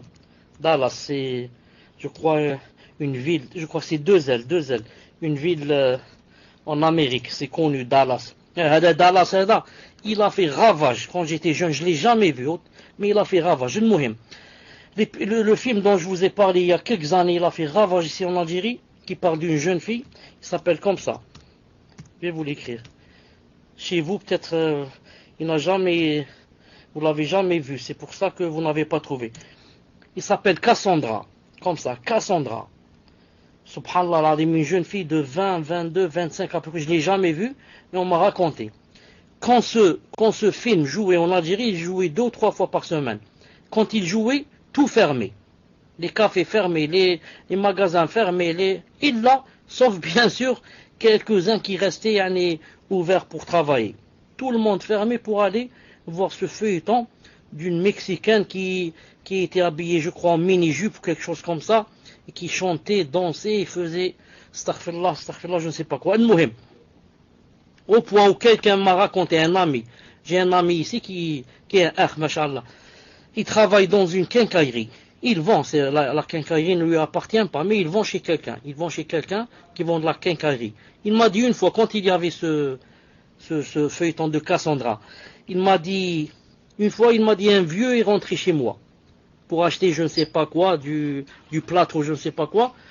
Ensuite, le vieux a commencé à me dire, fais vite. Il m'a dit, moi, j'ai dit, qu'est-ce qui se passe? Je lui ai dit, grand-père, qu'est-ce qui se passe? Il a 80 ans ou plus. Il m'a dit, fais vite. Il y a Cassandra qui va jouer maintenant, j'ai peur de ne pas arriver. Fais vite. J'ai peur de ne pas arriver. Il y a Cassandra. Subhanallah al-azim. La hawla wa la quwwata illa billah. Allah al-musta'an. Naam. Donne-moi une autre question, Inch'Allah ta'ala. Tfadal.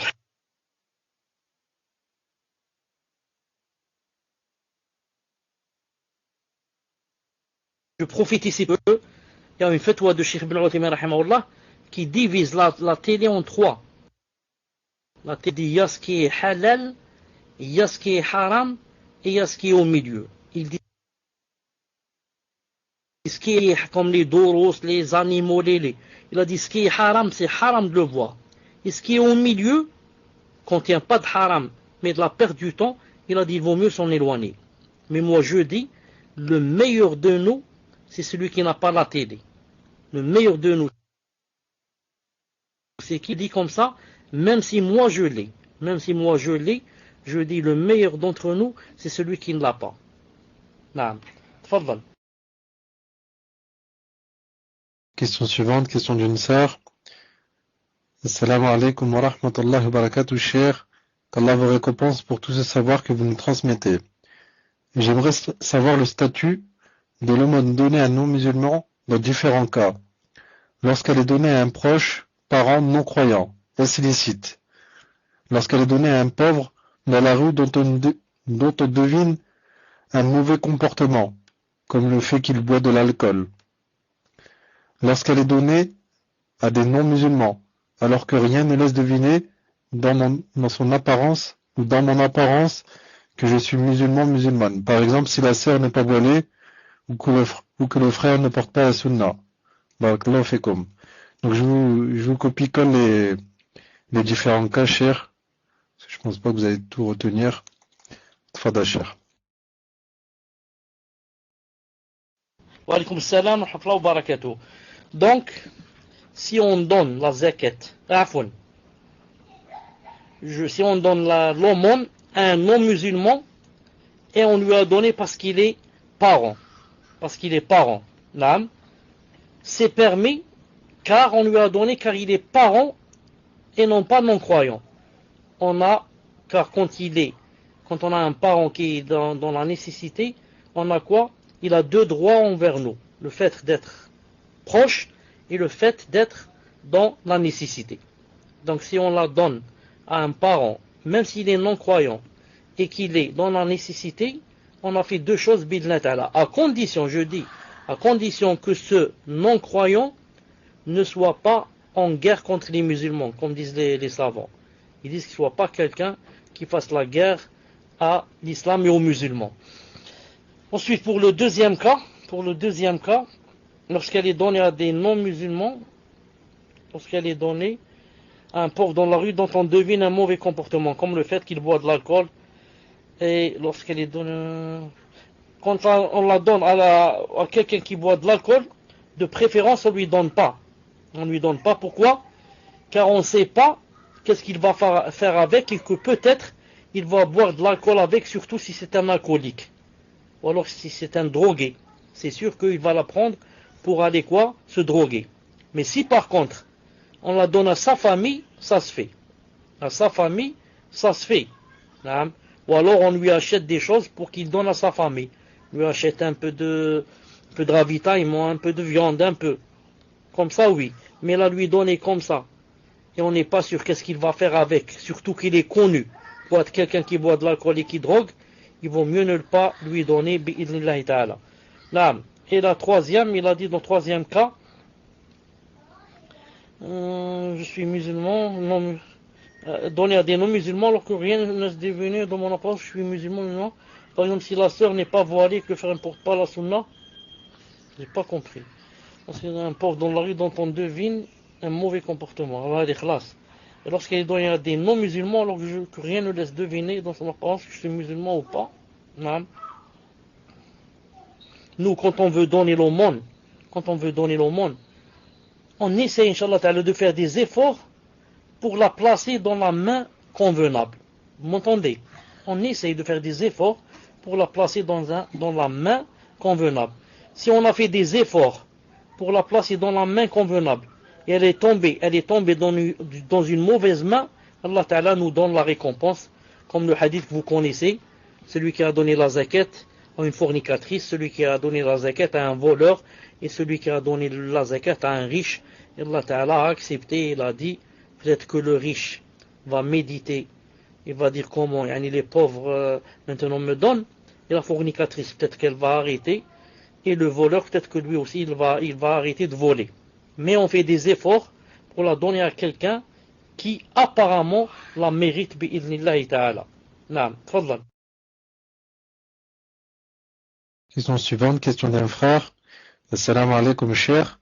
Qu'Allah vous accorde le Firdaus, ainsi qu'aux admins et aux frères et sœurs présents. Amin. Une vidéo circule sur Internet montrant un frère reconverti faisant le tasbih en prenant un mouton pour le calmer avant l'immolation. Existe-t-il une sunna de ce type ou est-ce une innovation?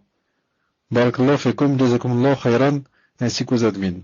Et cher, j'aimerais juste rajouter dans cette question, certaines personnes, après avoir immolé la bête, posent le couteau sur le mouton et ils disent qu'en posant le couteau, il ne bougera plus.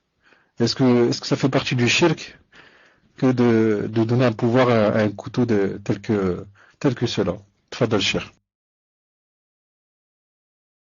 J'ai entendu ta question, par contre je n'ai pas entendu la première. Celle de la vidéo qui circule, etc. J'ai pas entendu qu'est-ce qu'il y a dans la vidéo. Tfadal. Une vidéo circule sur internet montrant un frère reconverti faisant le tasbih en prenant un mouton pour le calmer avant l'immolation. Existe-t-il une sunna de ce type ou est-ce une innovation? Tfadal Cheikh.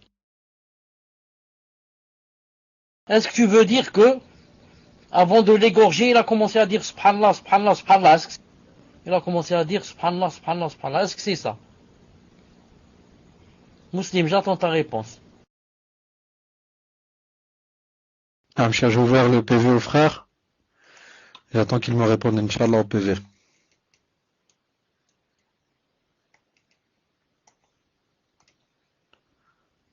Donc le frère qui a posé la question, qu'il regarde ses PV, Inch'Allah, je lui ai ouvert un PV. Wa alaykum salam wa rahmatullahi wa barakatuh. Non, c'est bien ça, cher. C'est bien ça, il confirme. Tfadal, cher. Non, il n'y a pas ça dans la sunna. S'il fait ça en croyant que va faire croire aux gens que avant d'immoler, on doit dire Subhanallah, Subhanallah, Subhanallah. Il va faire croire aux gens que voilà le deal, ce qu'il dit. Avant d'immoler, on dit Subhanallah, Subhanallah, comme ça, le mouton se calme. Alors que ce n'est pas vrai. Il n'y a pas ça dans le din. S'il y avait le prophète islam, nous l'aurait montré pour comment faire pour calmer un mouton. Quant à après immoler, on pose le couteau sur le mouton, ça aussi ça rentre dans la bid'a. Ça n'existe pas ça dans la sunna ni dans la sharia, ni ça a été prouvé, ni ça a été prouvé dans la réalité que si on posait le couteau sur lui, il se calmerait bi'idhnillahi ta'ala. Cher, est-ce que d'y croire que le couteau peut faire que le mouton ne bouge pas, est-ce que c'est du shirk ou pas? Tfadal Cheikh. Quant à la croyance par rapport au couteau, est-ce que vous m'entendez? Quant à la croyance par rapport au couteau, est-ce que vous m'entendez? Quant à si on croit que le couteau de lui-même, c'est lui qui va arrêter le mouton de bouger, etc., ça rentre dans le shirk. Si on va croire que c'est le mouton, on rentre dans le shirk.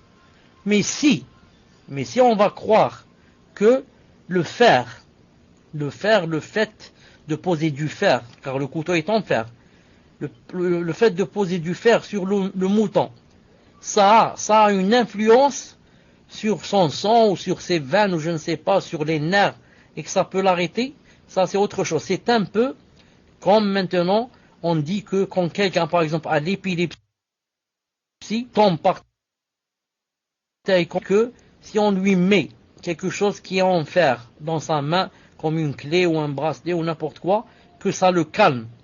Si c'est comme ça, et que ça se connaît, lui a donné cette capacité, dans le cas ça ne rentre pas dans le shirk. J'espère que vous avez compris la différence. Alors que ça a été prouvé, Inch'Allah Ta'ala, que le fer est dans le calme, dans le fait de calmer l'épileptique. Et je pense la même chose pour le mouton, Allahu A'lam. Barakallahu fikum, cher, pour la réponse apportée. Question suivante. Assalamu alaikum, barakallahu fikum pour vos cours. Maintenant, il est difficile de savoir si les gens qui demandent l'aumône sont véritablement nécessiteux. Parfois ils sentent la cigarette et demandent de la nourriture ou de l'argent. Doit-on leur donner ou non? Entre parenthèses, ils ne sont pas musulmans. Peut-on donner l'aumône à tous ceux qui demandent ou faut-il privilégier les musulmans? Et comment fait-on s'il n'y en a pas autour de nous? Tfadal Cheikh. Naam. Vous m'entendez? Quand on veut faire l'aumône, Inch'Allah Ta'ala, on doit privilégier les musulmans. Alhamdulillah. Quand on fait l'aumône, on doit privilégier le musulman. Maintenant, s'il n'y a pas de musulman, on peut donner à un kafir, à condition que quoi? À condition que ce ne soit pas quelqu'un qui fasse la guerre à l'islam, mais aux musulmans. mais moi je dis, non. Des fois, seulement dans la famille, ça suffit. Des fois, dans la famille, même si ce n'est pas la famille qui est avec nous, la famille au bled, la famille, non, ça suffit. Il y a toujours des gens dans la famille qui sont dans la nécessité pour acheter des livres, pour apprendre, pour acheter des vêtements, pour acheter. Si on cherchait, je suis sûr que toujours dans la famille, il y a des nécessiteux. Allah subhanahu wa ta'ala alam. Enfin je dis, quand nous, apparemment, on dit cette personne, apparemment, ça me paraît qu'elle mérite l'aumône. Et que je lui donne, ensuite ça y est. Allah ta'ala va t'inscrire la récompense, même si la personne ne mérite pas. Comme dans le hadith de la personne qui a donné à une fornicatrice, à un voleur et à un riche. Allah ta'ala lui a envoyé quelqu'un pour lui dire que alhamdulillah, et que ça a été accepté bid'illah. Pourvu que, je dise dans mon cœur que apparemment cette personne, mérite. Même si après je me trompe, ma'alish. Fadlal. Question suivante. Assalamu alaikum wa rahmatullahi wa barakatuh, cher. Qu'Allah vous récompense, ainsi que les admins. Amin. Voici ma question. Donc c'est la question d'une sœur. Je souhaite me marier bi'idhnillah.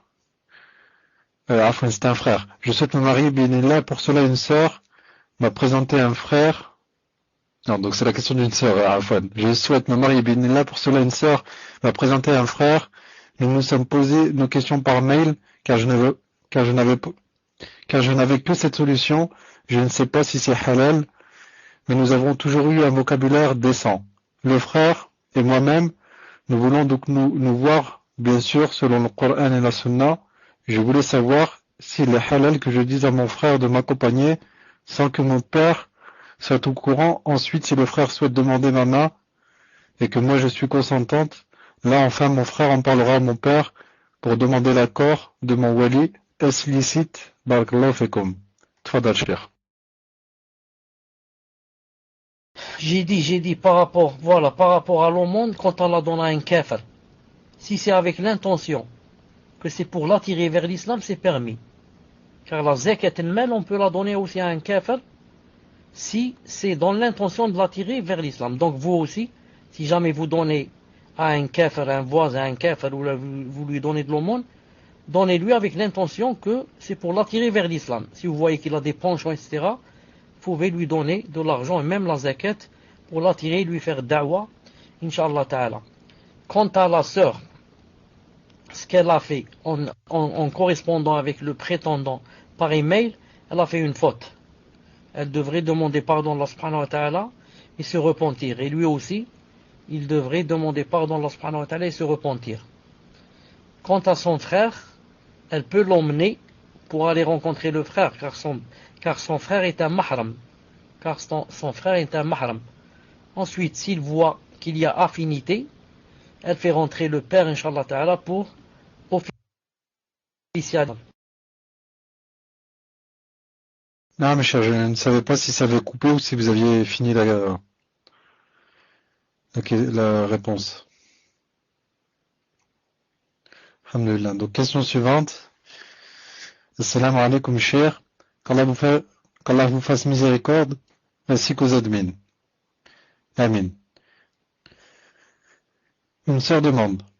J'ai rendu visite à une sœur qui a repris la salat. Alhamdulillah.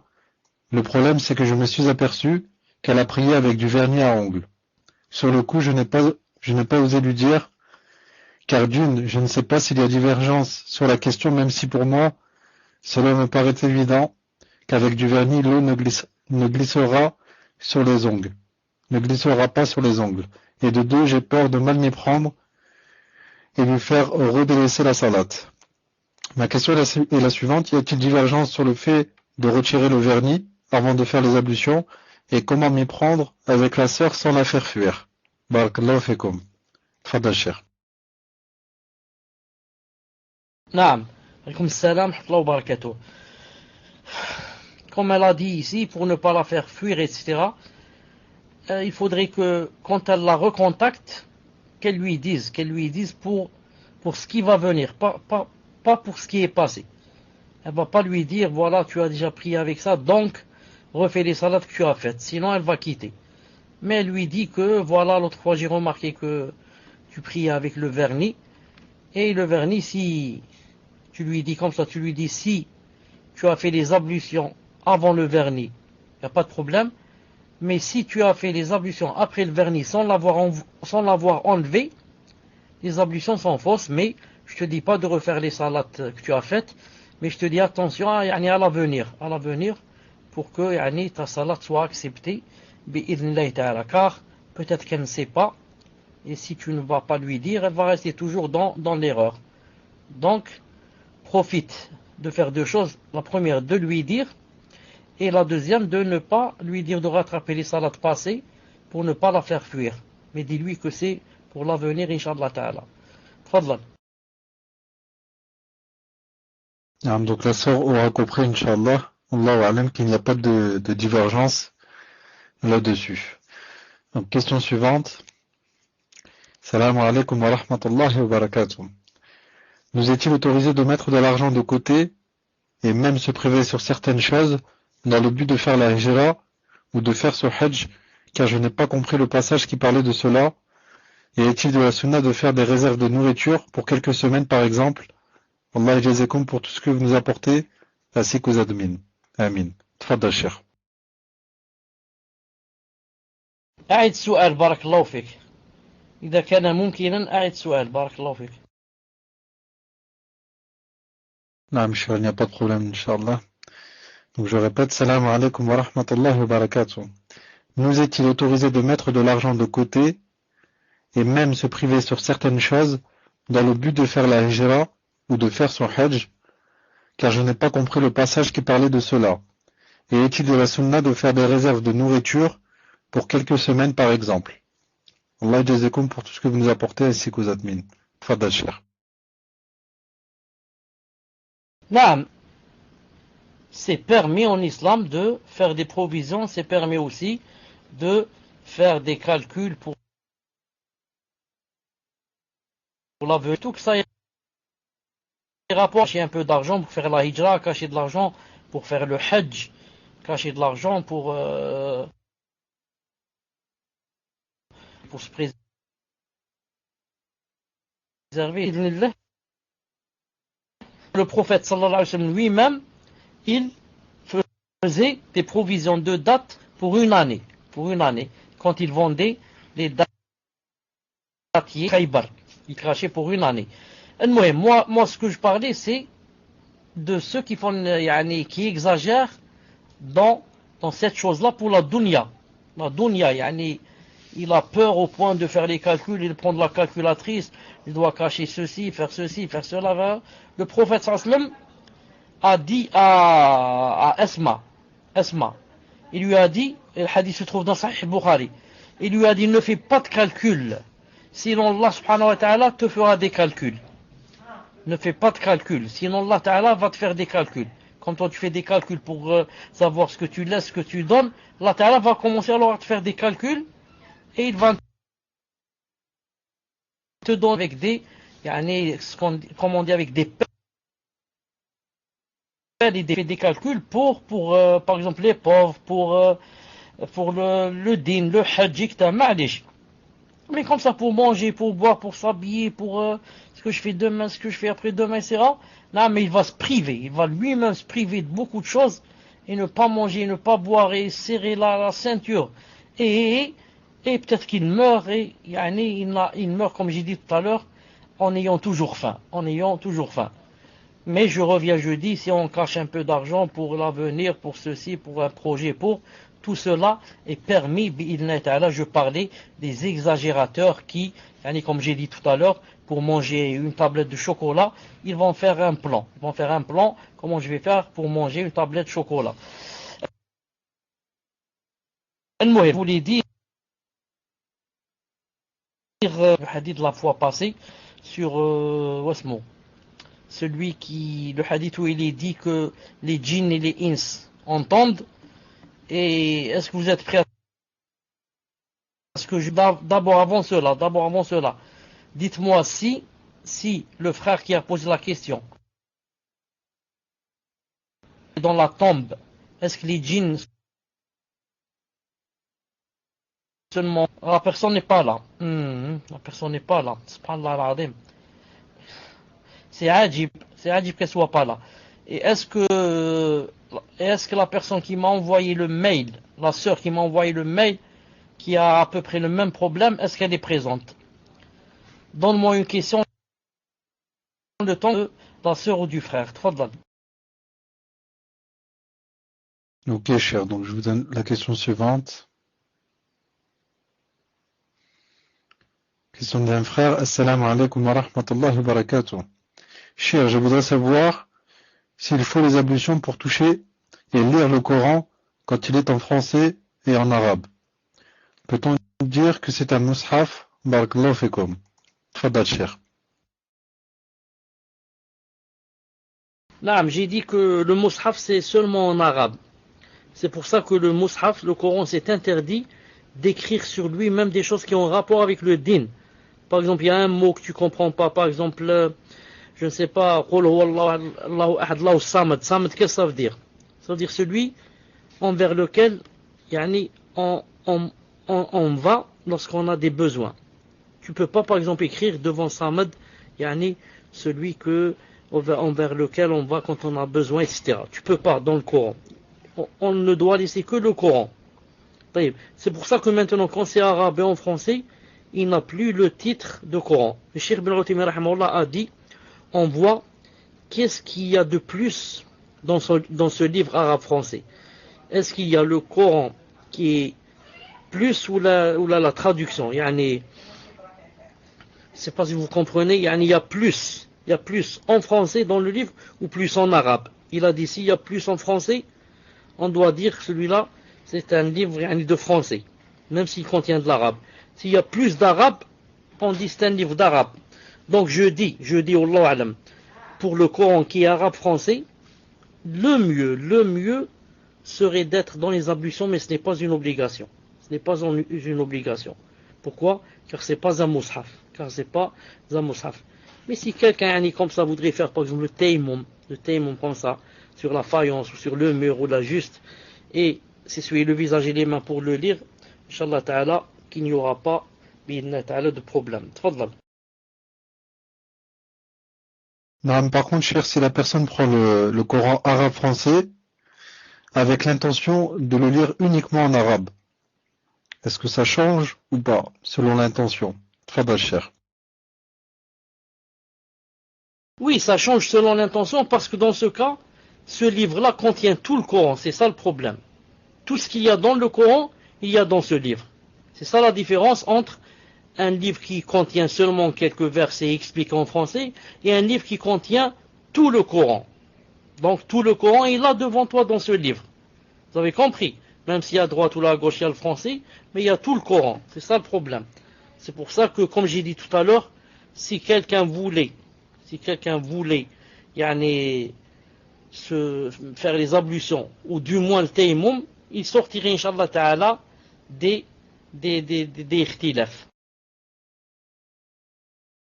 On a de réponse pour la frère et le sœur. La sœur et le frère.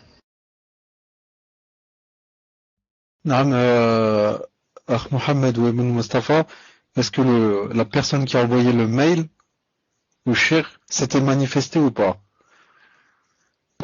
Donc les autres personnes, on leur demande pas d'aller voir le frère. On demande uniquement à la personne qui a envoyé le mail au cheikh, est-elle présente ou est-elle absente? Si elle est présente, qu'elle se manifeste. Si elle ne se manifeste pas, c'est qu'elle est absente. Naam, cheikh, donc a priori, elle n'est pas là. Donc ni la personne qui vous a envoyé le mail, et ni l'autre personne qui était venue me voir en PV et qui m'avait donc laissé cette question. Tfadal, cheikh. Ok, alors Inch'Allah Ta'ala, on va arrêter là. On va arrêter ici, bi'idhnillah subhanahu wa ta'ala. Car déjà il est 23h et quelques. Qu'est-ce que tu dis, Akh Mohammed? Elle est là. Akh Mohammed, elle est ici. طيب. Maintenant je me demande, est-ce que je vais parler de ça? Maintenant je vais laisser pour... aujourd'hui c'est quoi? Confirme-moi, Muslim, c'est mercredi ou samedi aujourd'hui? Confirme-moi. C'est mercredi. jeudi, vendredi, samedi. Non, je crois que, Wallahu a'lam, je crois que je vais laisser pour samedi, car ce que je veux dire, c'est un peu long. C'est un peu long. Et moi, le problème, c'est que j'ai oublié, j'ai laissé jusqu'à la fin. J'ai oublié et j'ai laissé jusqu'à la fin. Ensuite, autre chose. Ce que je veux dire, il y a une partie de ce que je veux dire qui se trouve enregistrée sur mon téléphone. Sur mon téléphone, je devais vous faire écouter quelque chose de mon téléphone qui a rapport avec ce que je voulais dire. Un passage comme ça. Et maintenant, mon téléphone n'est pas avec moi. Mon téléphone n'est pas avec moi. Yani, on est en train de s'en servir. Yani, on est en train de s'en servir. Donc même, c'est mieux, Inch'Allah Ta'ala, samedi. Je demande, Inch'Allah Ta'ala, à la sœur de patienter et de nous excuser pour cet embarras, car j'avais prévu et promis de répondre aujourd'hui. Mais comme j'ai oublié jusqu'à la fin et ensuite, il n'y a pas le téléphone avec moi, Inch'Allah Ta'ala, on laissera pour samedi, à condition que vous êtes 3 ou 4 admins. Je vous demande, Inch'Allah Ta'ala, dès que je commence les questions-réponses, de m'en faire, Inch'Allah Ta'ala, part, pour ne pas oublier, bi'idnillahi Ta'ala. Inch'Allah Ta'ala. سبحانك اللهم وبحمدك أشهد أن لا إله إلا أنت أستغفرك وأتوب إليك. À samedi, Inch'Allah. Assalamu alaikum wa rahmatullahi wa barakatuh.